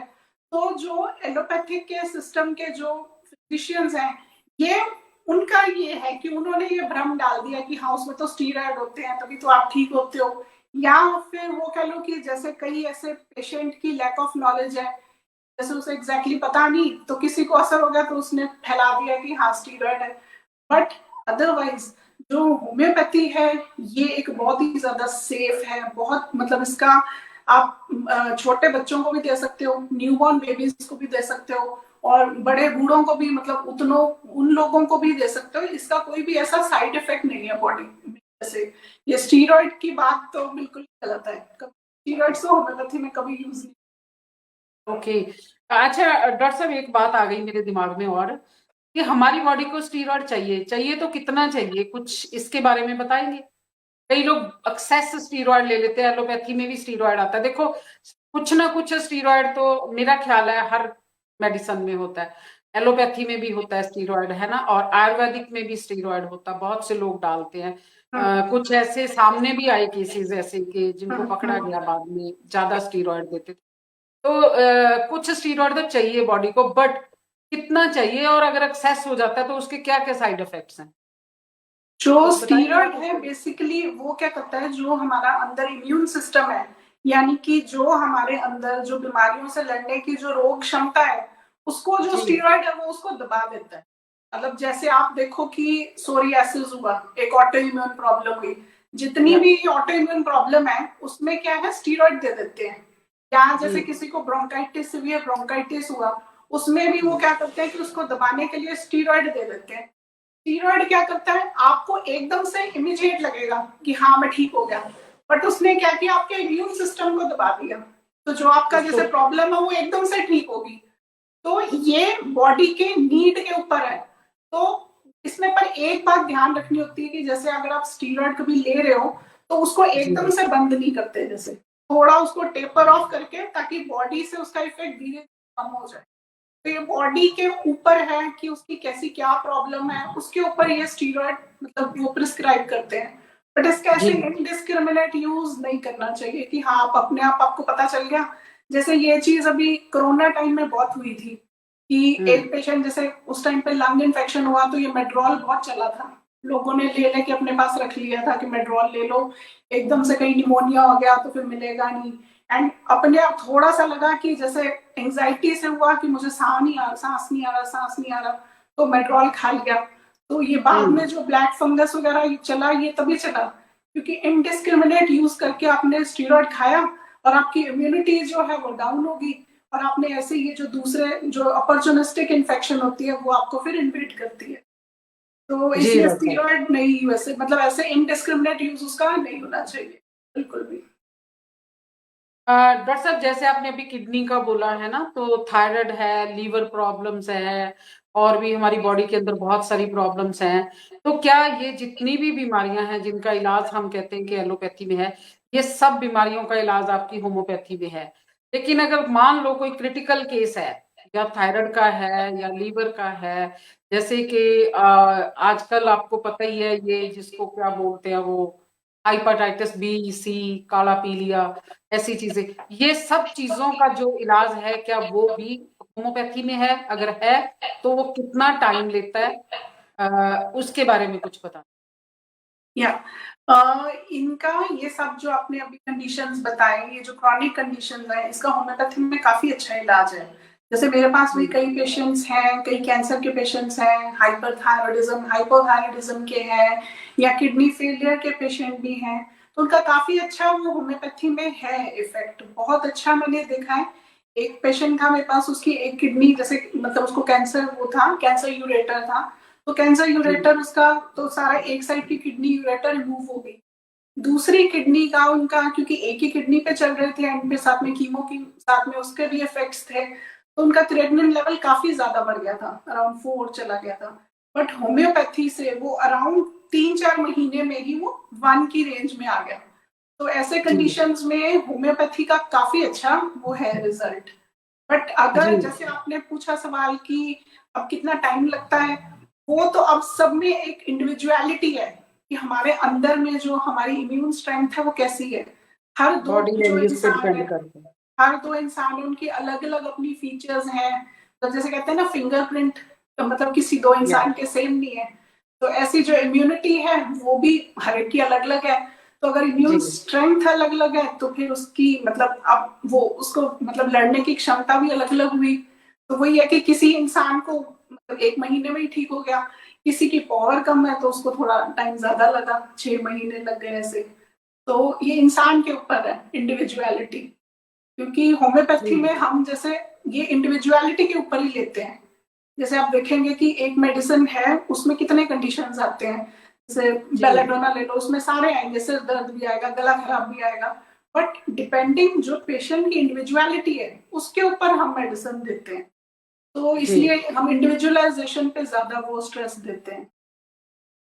जी डॉक्टर साहब, जिस तरह आजकल यूट्रिस ਦੀਆਂ ਜਿਹੜੀਆਂ ਬਿਮਾਰੀਆਂ ਨੇ ਬਹੁਤ ਵੱਧ ਰਹੀਆਂ ਨੇ, ਮੈਂ ਫਿਰ ਵਾਪਸ ਪੰਜਾਬੀ ਚ ਆ ਗਈ ਕਿਉਂਕਿ ਹੁਣ ਆਪਾਂ ਲੁਧਿਆਣੇ ਆ ਜਾਂਦੇ ਆ ਕਿ ਅੱਜਕੱਲ ਬਹੁਤ ਜ਼ਿਆਦਾ ਬਿਮਾਰੀਆਂ ਵੱਧ ਰਹੀਆਂ ਹੈਗੀਆਂ ਨੇ ਔਰ ਬੜੀ ਤਰ੍ਹਾਂ ਦੀਆਂ ਅਲੱਗ-ਅਲੱਗ ਫਾਈਬਰ ਹੋ ਰਿਹਾ ਜੀ, ਇਹ ਓਵਰੀ ਚ ਪ੍ਰੋਬਲਮ ਆ ਗਈ, ਰਾਈਟ ਓਵਰੀ, ਲੈਫਟ ਓਵਰੀ, ਜਾਂ ਜਿੱਦਾਂ ਵੀ, ਇਹਦਾ ਕੀ ਰੀਜ਼ਨ ਨੇ ਡਾਕਟਰ ਸਾਹਿਬ, ਔਰ ਇਹਦਾ ਇਲਾਜ ਜਿਹੜਾ ਹੈਗਾ ਤੁਹਾਡੇ ਹੋਮੋਪੈਥੀ ਦੇ ਕਿਸ हद तक इसका 100% हैगा या रिजल्ट कितना दे हैगा? आजकल ਜਿਹੜੀ ਤੁਸੀਂ ਕੋਈ ਵੀ ਬਿਮਾਰੀ ਲੈ ਲਓ, ਮਤਲਬ ਕਿਸੇ ਵੀ ਸਿਸਟਮ ਦੀ ਬਿਮਾਰੀ ਲੈ ਲਓ, ਉਹਦੇ ਪਿੱਛੇ ਜਿਹੜਾ ਮੇਨ ਜਿਹੜਾ ਕਾਰਨ ਹੈ ਉਹ ਇੱਕ ਤਾਂ ਹੈਗਾ ਸਟ੍ਰੈਸ। ਕਿਉਂਕਿ ਜਿੱਦਾਂ ਆਪਣੇ ਪੁਰਾਣੇ ਜ਼ਮਾਨੇ 'ਚ ਆਪਾਂ ਦੇਖਦੇ ਸੀਗੇ ਲੋਕ ਕੋਈ ਇੰਨਾ ਜ਼ਿਆਦਾ ਸਟ੍ਰੈਸ ਲੈਂਦੇ ਨਹੀਂ ਸੀਗੇ, ਜਿਹੜੇ ਆਪਣੇ ਵੱਡੇ ਵੱਡੇ ਸੀ ਉਹ ਮਤਲਬ ਆਪਣਾ ਲਾਈਫ ਆਰਾਮ ਨਾਲ मतलब एक टाइम का खादा ठीक है, मतलब लंबे लंबे सपने नहीं देखते सी हुण अजकल लाइफ च इन्ना ज्यादा स्ट्रेस हो गया, इन्ना ज्यादा कंपटीशन हो गया, मतलब एंड इमोशनलेस जितना लोग है, एंड प्लस तुसी देखोगे कि खाना पीना भी अपना मतलब ऐदा ही है जिन्हों आप कहने हैं कि हाँ आप अगर घर का भी खाइए ਉਹਦੇ ਚ ਵੀ ਪੈਸਟੀਸਾਈਡਸ हो गए, ये सारी चीज़ां ਜਿਹੜੀਆਂ ਸਾਰੀਆਂ लगा के ਇਹਦੇ ਨਾਲ ਜਿਹੜੀ ਆਪਣੀ ਇਮਿਊਨਿਟੀ ਹੈ ਉਹ ਕਾਫੀ ਡਾਊਨ ਹੋ ਜਾਂਦੀ ਹੈ। ਤੇ ਜਿਹੜਾ ਸਿਸਟਮ ਆਪਣਾ ਜਿਹੜਾ ਜਿੱਦਾਂ ਕਮਜ਼ੋਰ ਹੁੰਦਾ ਹੈ ਉਹਦੇ ਤੇ ਫਿਰ ਇਫੈਕਟ ਜ਼ਿਆਦਾ ਹੁੰਦਾ ਹੈ। ਤਾਂ ਲੇਡੀਜ਼ ਦੇ ਜੀ ਹਾਰਮੋਨ ਇਸ਼ੂਜ਼ ਹੋ ਕਰਕੇ ਸਟ੍ਰੈਸ ਦੇ ਨਾਲ ਇਹ ਹਾਰਮੋਨਲ ਉਹਨਾਂ ਦਾ ਇੰਬੈਲੈਂਸ ਹੋ ਜਾਂਦਾ, ਜਿਹਦੇ ਕਾਰਨ ਫਿਰ ਇਹ ਮਤਲਬ ਉਹਨਾਂ ਨੂੰ ਦਿੱਕਤ ਆਉਂਦੀ ਹੈ, ਜਿੱਦਾਂ ਪੀਸੀਓਡੀ ਹੋ ਗਿਆ ਜਾਂ ਹੋਰ ਜਿੱਦਾਂ ਟਿਊਮਰ ਹੋ ਗਏ, ਇਹ ਸਾਰੇ ਦਿੱਕਤ ਤਾਂ ਉਹ ਆਉਂਦੀ ਹੈ ਵੀ ਸਟ੍ਰੈਸ ਤੇ ਪਲੱਸ ਜਿਹੜਾ ਆਪਣਾ ਖਾਣ ਪੀਣ, ਉਹ ਜਿਹੜਾ ਪੈਸਟੀਸਾਈਡ ਯੂਜ਼ ਇਹ ਸਭ, ਉਹਨਾਂ ਦੇ ਕਾਰਨ ਇਹ ਦਿੱਕਤ ਜ਼ਿਆਦਾ ਆਉਂਦੀ ਹੈ। ਤੇ ਹੋਮਿਓਪੈਥੀ ਚ ਵੀ ਇਹਦਾ ਕਾਫੀ ਅੱਛਾ ਇਲਾਜ ਹੈ, ਕਿਉਂਕਿ ਜਿੱਦਾਂ ਪੇਸ਼ੈਂਟ ਦੀ ਅਸੀਂ ਐਜ਼ ਅ ਹੋਲ ਪੂਰੀ ਹਿਸਟਰੀ ਲੈਂਦੇ ਹਾਂ। ਮਤਲਬ ਅਸੀਂ ਇਹ ਨਹੀਂ ਦੇਖਦੇ ਕਿ ਇੱਕ ਪੇਸ਼ੈਂਟ ਆਇਆ ਕਿ ਅੱਛਾ ਚਲੋ ਇਹਨੂੰ ਯੂਟਰਸ ਦੀ ਪ੍ਰੋਬਲਮ ਹੈ, ਸਪੈਸੀਫਿਕ ਜਦੋਂ ਵੀ ਹਾਂ ਚੱਲੀ ਕਦੋਂ ਆਈ, ਅਸੀਂ ਐਜ਼ ਅ ਹੋਲ ਪੇਸ਼ੈਂਟ, ਜਿੱਦਾਂ ਮੇਰੇ ਕੋਲ ਪੇਸ਼ੈਂਟ ਆਉਂਦੇ ਆ ਤਾਂ ਉਹਨਾਂ ਦੀ ਪ੍ਰੋਪਰ ਹਿਸਟਰੀ ਲੈਂਦੇ ਆ। ਹਿਸਟਰੀ ਦੇ ਵਿੱਚ ਉਹਦੀ ਪਾਸਟ ਹਿਸਟਰੀ ਵੀ ਦੇਖੀ ਜਾਂਦੀ ਹੈ, ਉਹਦੀ ਹੁਣ ਉਹਨੂੰ ਕਿਹੜੀ ਦਿੱਕਤ ਹੋਈ, ਮਤਲਬ ਉਹਦੀ ਪੂਰੀ ਡਿਟੇਲ ਜਿੱਦਾਂ ਕੀ ਕਿਹਦੇ ਨਾਲ ਵੱਧਦੀ ਹੈ, ਕਿਹਦੇ ਨਾਲ ਘਟਦੀ ਹੁੰਦੀ ਹੈ। ਤੇ ਨੇਚਰ ਨੂੰ ਵੀ ਅਸੀਂ ਪੂਰਾ ਧਿਆਨ ਦਿੰਦੇ ਹਾਂ, ਕਿੱਦਾਂ ਦੀ ਨੇਚਰ ਹੈ, ਖਾਣ ਪੀਣ ਨੂੰ ਕੀ ਅੱਛਾ ਲੱਗਦਾ ਹੈ, ਨੀਂਦ ਕਿੱਦਾਂ ਦੀ ਹੈ, ਉਹ ਸਾਰੀ ਚੀਜ਼ਾਂ ਜਦੋਂ ਆਪਾਂ ਜਾਣਦੇ ਹਾਂ, ਉਹਦੇ ਨਾਲ ਇੱਕ ਪੂਰੀ ਕੰਪਲੀਟ ਡਰਗ ਪਿਕਚਰ ਆਪਣੇ ਕੋਲ ਆਉਂਦੀ ਹੈ। ਤੇ ਉਹਦੇ ਨਾਲ ਜਿਹੜੀ ਦਵਾਈ ਦਿੰਦੇ ਆ, ਉਹਦੇ ਨਾਲ ਫਿਰ ਲੰਬਾ ਮਤਲਬ ਇਹ ਹੈ ਕਿ ਪਰਮਾਨੈਂਟ ਇਲਾਜ ਹੁੰਦਾ ਹੈ। ਐਦਾਂ ਨਹੀਂ ਵੀ ਹਾਂ ਤੁਸੀਂ ਖਾਓ ਤਾਂ ਤੁਸੀਂ ਠੀਕ ਹੋ, ਜਦੋਂ ਤੁਸੀਂ ਛੱਡਤੀ ਤਾਂ ਫਿਰ ਤੁਸੀਂ ਉਦਾਂ ਹੀ ਹੋ। ਤੇ ਇਸ ਕਾਰਨ ਇਹ ਹੈ ਕਿ ਬਹੁਤ ਅੱਛੇ ਰਿਜ਼ਲਟ ਹੈ। ਮਤਲਬ ਕਈ ਮੈਂ ਇਨਫਰਟੀਲਿਟੀ ਦੇ ਕੇਸਿਸ ਵੀ ਉਹ ਦੇਖਿਆ, ਪੀਸੀਓਡੀ ਦੇ ਕਾਰਨ ਇਨਫਰਟੀਲਿਟੀ ਦੀ ਬੜੀ ਦਿੱਕਤ ਆਉਂਦੀ ਹੈ, ਤੇ ਉਹ ਵੀ ਕਈ ਹੋਮਿਓਪੈਥੀ ਦੀ ਦਵਾਈ ਨਾਲ ਬੜੇ ਅੱਛੇ ਰਿਜ਼ਲਟ ਉਹਦੇ ਵਿੱਚ ਆਏ ਨੇ। ਡਾਕਟਰ ਸਾਹਿਬ ਪਰਮਾਨੈਂਟ ਇਲਾਜ ਹੈ, ਮਤਲਬ ਕਿ ਇਹ ਤੁਸੀਂ ਜੜ ਤੋਂ ਚੱਕ ਦਿੰਦੇ ਹੋ ਇਹਨਾਂ ਬਿਮਾਰੀਆਂ ਨੂੰ? ਜੀ ਜੀ ਜੀ ਬਿਲਕੁਲ। ਡਾਕਟਰ ਸਾਹਿਬ ਅੱਜ ਦੀ ਜਿਹੜੀ ਯੰਗ ਜਨਰੇਸ਼ਨ ਹੈਗੀ ਆ, ਉਹਨਾਂ ਨੂੰ ਇੱਕ ਹੋਰ ਬੜੀ ਪ੍ਰੋਬਲਮ ਆ ਰਹੀ ਆ, ਮੈਰਿਜ ਹੁੰਦੀ ਹੈ ਤੇ ਉਸ ਤੋਂ ਬਾਅਦ 6-6 7-7 ਸਾਲ 8-8 ਸਾਲ ਕੰਸੀਵ ਨਹੀਂ ਕਰ ਪਾਉਂਦੇ ਬੱਚੇ। ਲੜਕੀਆਂ ਨੂੰ ਪ੍ਰੋਬਲਮ ਆਉਂਦੀ ਹੈ, ਦੋਨੋਂ ਤਰਫ ਆਉਂਦੀ ਹੈ, ਤਾਂ ਉਹ ਟੈਸਟ ਵੀ ਕਰਵਾਉਂਦੇ ਨੇ, ਉਹ ਆਪਣੇ ਟ੍ਰੀਟਮੈਂਟ ਵੀ ਕਰਾਉਂਦੇ ਨੇ, ਉਹਨਾਂ ਦੀਆਂ ਰਿਪੋਰਟਸ ਵੀ ਠੀਕ ਆਉਂਦੀਆਂ ਨੇ, ਸਾਰਾ ਕੁਝ ਉਹਨਾਂ ਦਾ ਠੀਕ ਆਉਂਦਾ, ਬਟ ਕੀ ਵਜ੍ਹਾ ਹੈਗੀ ਹੈ ਕਿ ਉਹਨਾਂ ਨੂੰ ਇਹ ਪ੍ਰੋਬਲਮ ਆਉਂਦੀ ਹੈ ਕਿ ਉਹ ਜਿੱਦਾਂ ਕੰਸੀਵ ਕਰਨ ਦੇ ਵਿੱਚ ਕਈ ਜ਼ਿਆਦਾ ਮਤਲਬ ਉਹਦੇ ਪਿੱਛੇ ਜਿਹੜੇ ਕਹਿੰਦੇ ਹੁੰਦੇ ਕਈ ਮਲਟੀਫੈਕਟੋਰੀਅਲ ਉਹ ਹੁੰਦਾ ਹੈ। ਜਿੱਦਾਂ ਕਈ ਵਾਰ ਤਾਂ ਉਹ ਵੀ ਹੁੰਦਾ ਵੀ ਜਿੱਦਾਂ ਪਹਿਲਾਂ ਕਈ ਅੱਜ ਕੱਲ੍ਹ ਲੋਕਾਂ ਨੂੰ ਤੁਸੀਂ ਦੇਖਿਆ ਹੋਣਾ ਕਪਲ ਦੇ ਵਿੱਚ ਇਹ ਹੋ ਜਾਂਦਾ ਹੈ ਵੀ ਉਹ ਪਹਿਲਾਂ ਹੀ ਉਹ ਫੈਮਿਲੀ ਪਲੈਨਿੰਗ ਸ਼ੁਰੂ ਹੋ ਜਾਂਦੇ ਹੈ ਕਿ ਹਾਂ ਹੁਣ ਆਪਾਂ ਇੰਨੇ ਮਤਲਬ 7-8 ਸਾਲ ਆਪਾਂ ਕਰਨਾ ਹੀ ਨਹੀਂ, ਆਪਾਂ ਕਰੀਅਰ ਤੇ ਧਿਆਨ ਦੇਣਾ। ਉਹਦੇ ਨਾਲ ਵੀ ਕਈ ਵਾਰ ਇਹ ਹੁੰਦਾ ਵੀ ਬਿਨਾਂ ਤੁਹਾਡੇ ਕੋਈ ਪੈਥੋਲੋਜੀਕਲ ਦੈਟ ਇਜ਼ ਇੱਕ ਡਿਫਰੈਂਟ ਸੋਚ ਹੁੰਦੀ ਆ ਕਿ ਅਸੀਂ 2 ਸਾਲ 4 ਸਾਲ 5 ਸਾਲ ਬੇਬੀ ਨਹੀਂ ਚਾਹੀਦਾ ਸਾਨੂੰ, ਬਟ ਕੁਝ ਇਹੋ ਜਿਹੇ ਕੇਸਿਸ ਵੀ ਹੈ ਡਾਕਟਰ ਸਾਹਿਬ ਜਿਹੜੇ ਉਸ ਟਾਈਮ ਤੋਂ ਬਾਅਦ ਵੀ ਮਤਲਬ ਚਾਹੁੰਦੇ ਨੇ ਫਿਰ ਉਹ, ਤੇ ਲੇਕਿਨ ਉਸ ਟਾਈਮ ਉਹ ਨਹੀਂ ਸਫਲ ਹੋ ਪਾਉਂਦੇ, ਉਹਦਾ ਕੀ ਰੀਜ਼ਨ ਹੈ ਡਾਕਟਰ ਸਾਹਿਬ? ਉਹਦੇ ਪਿੱਛੇ ਉਹਨਾਂ ਦੀ ਏਜ, ਜਿੱਦਾਂ ਏਜ ਜਿਹੜੀ ਹੈ ਮਦਰ ਦੀ, ਉਹ ਬੜੀ ਇਹਦੇ ਵਿੱਚ ਉਹ ਕਰਦੀ ਹੈ। ਜਿੱਦਾਂ ਜਦੋਂ ਤੁਸੀਂ ਅਬਵ 30 ਹੋ ਜਾਂਦੇ ਹੋ ਤਾਂ ਫਿਰ ਥੋੜੀ ਤੁਹਾਨੂੰ ਪ੍ਰੈਗਨੈਂਸੀ ਦੇ ਵਿੱਚ ਦਿੱਕਤ ਆਣੀ ਸਟਾਰਟ ਹੋ ਜਾਂਦੀ ਹੈ। ਮਤਲਬ ਤੁਹਾਡੇ ਇਦਾਂ ਦੇ, ਚਾਹੇ ਤੁਸੀਂ ਉਹਨੂੰ ਹਾਰਮੋਨਲ ਇਸ਼ੂਜ਼ ਲੈ ਲਓ ਕਿ ਵਿਦ ਏਜ ਜਿੱਦਾਂ ਆਪਣੇ ਹਾਰਮੋਨਸ ਜਿਹੜੇ ਆ ਉਹ ਘਟਦੇ ਰਹਿੰਦੇ ਆ, ਤੇ ਕੁਝ ਹੋਰ ਹਾਰਮੋਨਲ ਇਸ਼ੂਜ਼ ਹੋ ਜਾਂਦੇ ਆ, ਉਹਦੇ ਕਾਰਨ ਫਿਰ ਦਿੱਕਤ ਆਣੀ ਸਟਾਰਟ ਹੋ ਜਾਂਦੀ। ਮਤਲਬ ਨਾਰਮਲੀ ਜੇ ਤੁਹਾਨੂੰ ਕੋਈ ਪੈਥੋਲੋਜੀਕਲ ਇਸ਼ੂਜ਼ ਨਹੀਂ ਹੈਗੇ ਤਾਂ ਕਈ ਵਾਰ ਇਹ ਹੁੰਦਾ ਵੀ ਤੁਹਾਨੂੰ ਇਹ ਹਾਰਮੋਨਲ ਇਸ਼ੂਜ਼ ਦੇ ਕਾਰਨ ਪ੍ਰੋਬਲਮ ਆ, ਜਿਹੜੇ ਦੇ ਵਿੱਚ ਤੁਸੀਂ ਕਨਸੀਵ ਨਹੀਂ ਕਰ ਪਾਉਂਦੇ। ਜੀ, ਤੇ ਇਹ ਸਾਰਾ ਕੁਝ ਡਿਪੈਂਡ ਕਰਦਾ ਹੈ ਸਾਡੇ ਖਾਣ ਪੀਣ ਤੇ ਔਰ ਸਾਡੀ ਰੋਜ਼ਮਰਾ ਲਾਈਫ ਦੇ ਉੱਤੇ। ਜੀ ਜੇ ਅਸੀਂ ਕਿਸ ਤਰ੍ਹਾਂ ਦੀ ਆਪਣੀ ਲਾਈਫ ਰੂਟੀਨ ਰੱਖੀ ਹੋਈ ਹੈ, ਕਿਸ ਤਰ੍ਹਾਂ ਦਾ ਖਾਣਾ ਪੀਣਾ ਰੱਖਿਆ ਹੋਇਆ ਹੈ, ਕਿਉਂਕਿ ਅਸੀਂ ਜੇ ਪਹਿਲੇ ਜ਼ਮਾਨੇ ਦੀ ਗੱਲ ਕਰੀਏ ਤੇ ਦੇਖਿਆ ਕਿ ਉਧਰੋਂ ਧੀ ਵਿਆਹੀ ਹੁੰਦੀ ਸੀਗੀ, ਨੂੰਹ ਆਈ ਹੁੰਦੀ ਸੀ, ਤੇ ਫੇਰ ਵੀ ਕਹਿ ਲਓ ਇੱਕ ਪੁਰਾਣੀਆਂ ਬੋਲੀਆਂ ਵੀ ਹੈਗੀਆਂ, ਸੱਸ ਘਰ ਪੁੱਤ ਜੰਮਿਆ, ਹੈਨਾ। ਤੇ ਇਹ ਕੇਸਿਸ ਆਪਾਂ ਦੇਖੇ ਵੀ ਆ ਪੁਰਾਣੇ ਜ਼ਮਾਨੇ ਦੇ ਵਿੱਚ, ਤੇ ਨੂੰਹ ਵੀ ਆਈ ਹੈ, ਜਵਾਈ ਵੀ ਆਇਆ, ਫੇਰ ਵੀ ਬੱਚੇ ਮਤਲਬ ਮਦਰ ਦੇ ਬੱਚਾ ਹੋ ਰਿਹਾ। ਇਹ ਪੁਰਾਣੇ ਜ਼ਮਾਨੇ ਦੀ ਸੀ, ਤੇ ਅੱਜ 30 ਸਾਲ ਤੋਂ ਬਾਅਦ ਇਹ ਜਿਹੜੀ ਪ੍ਰੋਬਲਮ ਆਉਣ ਲੱਗੀ ਹੈ, ਇਹ ਸਾਡੇ ਆਪਣੇ ਜਿਹੜਾ ਸਾਡਾ ਲਾਈਫ ਸਟਾਈਲ ਹੈ, ਤੁਹਾਡੇ ਕਹਿਣ ਤੋਂ ਭਾਵ ਹੈ ਵੀ ਉਹ ਕਾਰਨ ਹੈਗਾ। ਹਾਂਜੀ ਹਾਂਜੀ, ਬੇਸਿਕਲੀ ਉਹੀ ਇਹ ਲਾਈਫ ਸਟਾਈਲ, ਉਹੀ ਪ੍ਰੋਬਲਮਸ ਹੁੰਦੀਆਂ ਸਾਰੀਆਂ। ਮਤਲਬ ਕਈ ਵਾਰ ਇਹ ਹੁੰਦਾ ਵੀ ਤੁਹਾਨੂੰ ਪੈਥੋਲੋਜੀ 'ਚ ਕੁਝ ਵੀ ਨਹੀਂ ਦਿਖਦਾ, ਬਟ ਇਹ ਹੈ ਕਿ ਇਹ ਲਾਈਫ ਸਟਾਈਲ, ਆਪਣਾ ਜੀਣ ਦਾ ਤਰੀਕਾ, ਉਹਦੇ ਕਾਰਨ ਇਹ ਚੀਜ਼, ਜਾਂ ਸਟ੍ਰੈਸ ਮੰਨ ਲਓ, ਸਟ੍ਰੈਸ ਇੱਕ ਬਹੁਤ ਵੱਡਾ ਫੈਕਟਰ ਹੈ ਕਿ ਤੁਸੀਂ ਕੁਝ ਵੀ ਤੁਹਾਡੇ ਮਤਲਬ ਚਾਹੇ ਤੁਹਾਨੂੰ ਪ੍ਰੋਫੈਸ਼ਨ ਦਾ ਸਟ੍ਰੈਸ ਹੈ, ਚਾਹੇ ਤੁਹਾਨੂੰ ਘਰ ਦੇ ਵਿੱਚ ਕੋਈ ਇਸ਼ੂਜ਼ ਹੈਗੇ ਨੇ, ਉਹਦੇ ਕਾਰਨ, ਕਿਉਂਕਿ ਅੱਗੇ ਇਹ ਚੀਜ਼ਾਂ ਇੰਨੀਆਂ ਹੁੰਦੀਆਂ ਨਹੀਂ ਸੀਗੀਆਂ। ਹੁਣ ਅੱਜ ਕੱਲ੍ਹ ਕੰਪੀਟੀਸ਼ਨ ਹੈ ਬਹੁਤ ਜ਼ਿਆਦਾ, ਜਾਂ ਇਮੋਸ਼ਨਸ ਵੀ ਅੱਜ ਕੱਲ੍ਹ ਲੋਕਾਂ ਦੇ ਵਿੱਚ ਬੜੇ ਘੱਟ ਨੇ। ਪਹਿਲਾਂ ਤਾਂ ਬੜਾ ਪਿਆਰ ਹੁੰਦਾ ਸੀਗਾ, ਹੁਣ ਤਾਂ ਚਲਦੀਆਂ ਫਿਰਦੀਆਂ ਅਸੀਂ ਪੱਥਰ ਦੇ ਬੁੱਤ ਬਣ ਕੇ ਰਹਿ ਚੁੱਕੇ ਹਾਂ, ਔਰ ਸਾਡੇ ਅੰਦਰੋਂ ਇਮੋਸ਼ਨਸ ਖਤਮ ਹੋ ਚੁੱਕੇ ਨੇ। ਬਿਲਕੁਲ ਬਿਲਕੁਲ ਬਿਲਕੁਲ ਜੀ।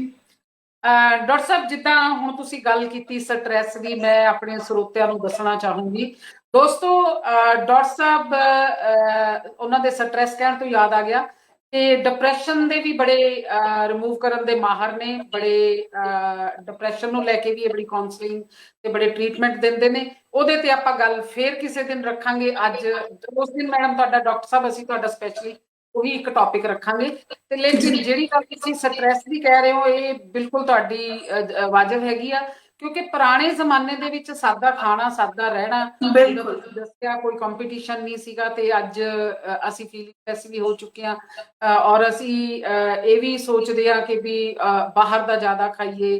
ਤੇ ਉਹਦੇ ਘਰੇ ਆ ਹੋਇਆ, ਮੇਰੇ ਘਰੇ ਕਿਉਂ ਨਹੀਂ, ਉਹਦੇ ਕੋਲੇ ਵੱਡੀ ਗੱਡੀ ਆ, ਮੇਰੇ ਕੋਲੇ ਕਿਉਂ ਨਹੀਂ। ਇਹ ਚੀਜ਼ਾਂ ਸਾਨੂੰ ਨਹੀਂ ਢੰਗ ਨਾਲ ਜੀਣ ਦੇ ਰਹੀ। ਅੱਛਾ ਡਾਕਟਰ ਨੇ ਸੁਣਿਆ ਕਿ ਹੋਮੋਪੈਥੀ ਦੇ ਵਿੱਚ ਪਰਹੇਜ਼ ਬੜੇ ਨੇ, ਕੌਫੀ ਨਹੀਂ ਪੀਣੀ, ਲਸਣ ਨਹੀਂ ਖਾਣਾ, ਪਿਆਜ਼ ਨਹੀਂ ਖਾਣਾ ਵਗੈਰਾ ਵਗੈਰਾ। ਇਹ ਕਿਸ ਤਰ੍ਹਾਂ, ਮਤਲਬ ਕੀ ਵਾਕਿਆ ਹੀ ਇਹ ਪਰਹੇਜ਼ ਸਾਰੇ ਜ਼ਰੂਰੀ ਹੈਗੇ ਨੇ ਜਾਂ ਕਿੱਦਾਂ? ਇਹਦੇ ਬਾਰੇ ਕੁਝ ਦੱਸੋ। ਹੋਮਿਓਪੈਥੀ ਦੇ ਵਿੱਚ ਜਿਹੜੀ ਮੈਡੀਸਨ ਜਿਹੜੀ ਹੈਗੀ ਹੈ ਉਹ ਆਪਣੇ ਜਿੱਦਾਂ ਟੰਗ ਦੇ ਉੱਪਰ ਜਿਹੜੇ ਨਰਵਸ ਹੁੰਦੇ ਆ ਉਹਦੇ ਥਰੂ ਐਕਟ ਕਰਦੀ ਹੈ, ਨਰਵਸ ਸਿਸਟਮ ਦੇ। ਤੇ ਇਹਦੇ ਵਿੱਚ ਕੀ ਹੁੰਦਾ ਵੀ ਜਿੱਦਾਂ ਆਪਾਂ ਕੋਈ ਸਟਰੋਂਗ ਸਮੈਲਿੰਗ ਸਬਸਟੈਂਸ ਹੋਇਆ, ਜਿੱਦਾਂ ਪਿਆਜ਼ ਖਾ ਲਿਆ, ਲਸਣ ਖਾ ਲਿਆ, ਤਾਂ ਉਹਦੇ ਨਾਲ ਥੋੜਾ ਉਹ ਜਿੱਦਾਂ ਇਫੈਕਟ ਥੋੜਾ ਘਟ ਜਾਂਦਾ ਹੈ। ਤੇ ਆਪਾਂ ਨੂੰ ਇਹ ਕੀ ਹੈ ਉਹਦੇ ਤੇ ਥੋੜਾ ਜਿਹਾ ਬਸ ਗੈਪ ਰੱਖਣ ਦੀ ਲੋੜ ਹੈ ਕਿ ਜਿੱਦਾਂ ਤੁਸੀਂ ਕੁਝ ਦਵਾਈ ਖਾਣ ਤੋਂ ਅੱਧਾ ਘੰਟਾ ਪਹਿਲਾਂ ਤੇ ਅੱਧਾ ਘੰਟਾ ਬਾਅਦ ਚੋਂ ਕੁਝ ਉਦੋਂ ਇਹੋ ਜਿਹਾ ਕੋਈ ਸਟਰੋਂਗ ਸਮੈਲਿੰਗ ਸਬਸਟੈਂਸ ਨਹੀਂ ਖਾਣਾ। ਅਦਰਵਾਈਜ਼ ਮਤਲਬ ਜਿੱਦਾਂ ਕਈ ਵਾਰ ਤੁਸੀਂ ਆਹੀ ਜਿੱਦਾਂ ਤੁਸੀਂ ਹੁਣ ਕਿਹਾ ਕਿ ਕਾਫੀ ਦੇ ਵਿੱਚ ਮਤਲਬ ਜਿਹੜੇ ਸਟਿਮੂਲੇਟਿੰਗ ਸਬਸਟੈਂਸਸ ਹੁੰਦੇ ਆ, ਕਾਫੀ, ਟੀ ਵਗੈਰਾ, ਇਹ ਜਿਹੜਾ ਮਤਲਬ ਇਹ ਕਹਿੰਦੇ ਕਿ ਹੋਮਿਓਪੈਥੀ ਅਸਰ ਨਹੀਂ ਕਰਦੀ, ਪਰ ਇਹ ਸਹੀ ਹੈ ਨਹੀਂ ਹੈ। ਕਿਉਂਕਿ ਤੁਸੀਂ ਦੇਖਿਆ ਹੋਣਾ ਕਿ ਸਾਊਥ ਇੰਡੀਆ ਦੇ ਵਿੱਚ 70 ਤੋਂ 80% ਲੋਕ ਕਾਫੀ ਉਹ ਤਾਂ ਦਿਨ ਵਿੱਚ 3-3 4-4 ਵਾਰ ਪੀਂਦੇ ਆ ਫਿਲਟਰ ਕਾਫੀ। ਪਰ ਇਹ ਹੈ ਕਿ ਅਸਰ ਉੱਥੇ ਵੀ ਪੂਰੀ ਕਰਦੀ ਹੈ। ਹੋਮਿਓਪੈਥੀ ਦਾ ਉਹਦਾ ਏਦਾਂ ਕੋਈ ਲਿੰਕ ਨਹੀਂ ਹੈਗਾ ਵੀ ਹਾਂ ਤੁਸੀਂ ਇਹ ਬਿਲਕੁਲ ਹੀ ਛੱਡ ਦੇਣਾ, ਵੀ ਬਿਲਕੁਲ ਹੀ ਪਰਹੇਜ਼ ਹੈ, ਏਦਾਂ ਨਹੀਂ ਹੈਗਾ। ਤੇ ਤੁਸੀਂ ਇਹ ਜਾਣ ਕੇ ਹੈਰਾਨ ਘੱਟ ਕਰ ਸਕਦੇ ਆ। ਹਾਂ, ਬਸ ਇਹ ਗੈਪ ਰੱਖਣਾ ਹੈ ਕਿ ਤੁਸੀਂ ਇਹ ਹੈ ਕਿ ਅੱਧਾ ਘੰਟਾ ਪਹਿਲਾਂ ਤੇ ਅੱਧਾ ਘੰਟਾ ਬਾਅਦ ਚ ਉਹ ਚੀਜ਼ ਦਾ ਧਿਆਨ ਰੱਖਣਾ ਵੀ ਤੁਸੀਂ ਹੁਣ ਦਵਾਈ ਖਾਈ ਹੈ ਤੇ ਤੁਹਾਡਾ ਉਹ ਥੋੜਾ ਅੱਧਾ ਘੰਟਾ ਪਹਿਲਾਂ ਬਾਅਦ ਦਾ ਬਸ ਪਰਹੇਜ਼ ਹੈ। ਉਸ ਤੋਂ ਵੈਸੇ ਤੁਸੀਂ ਮਤਲਬ ਖਾ ਸਕਦੇ ਹੋ, ਕੋਈ ਏਦਾਂ ਪਰਹੇਜ਼ ਨਹੀਂ ਹੈਗਾ। ਤੇ ਤੁਹਾਨੂੰ ਲਸਣ ਦਾ ਨਾ ਪਿਆਜ਼ ਦਾ, ਹਾਂ ਨਾ ਕੁਝ ਵੀ ਨਹੀਂ ਹੈਗਾ। ਮਤਲਬ ਉਹ ਜ਼ਿਆਦਾਤਰ ਸੁਣਦੇ ਕੱਚਾ ਪਿਆਜ਼ ਖਾਂਦੇ ਆ, ਉਹਦੀ ਸਮੈਲ ਆਉਂਦੀ ਆ, ਜਾਂ ਹੋਰ ਫ੍ਰੈਗਨੈਂਸ ਦੀਆਂ ਕੋਈ ਚੀਜ਼ਾਂ, ਜਾਂ ਕਿੱਦਾਂ ਇਹਨਾਂ ਚੀਜ਼ਾਂ ਦਾ ਅਸਰ ਹੁੰਦਾ ਹੈ। ਬਸ ਅੱਧੇ ਪੌਣੇ ਘੰਟੇ ਤੱਕ ਉਹ ਤਾਂ ਹੀ ਉਹੀ ਹੈ ਵੀ ਜੇ ਤੁਸੀਂ ਉਹਨੂੰ ਅੱਧਾ ਘੰਟਾ ਪਹਿਲਾਂ ਅੱਧਾ ਘੰਟਾ ਬਾਅਦ ਚ ਉਹਦਾ ਗੈਪ ਰੱਖ ਲਓਗੇ ਤਾਂ ਮੈਡੀਸਨ ਤੁਹਾਡੀ ਐਕਟ ਕਰ ਲੇਗੀ। ਉਸ ਤੋਂ ਬਾਅਦ ਤੁਸੀਂ ਖਾ ਸਕਦੇ ਹੋ ਉਹਨੂੰ।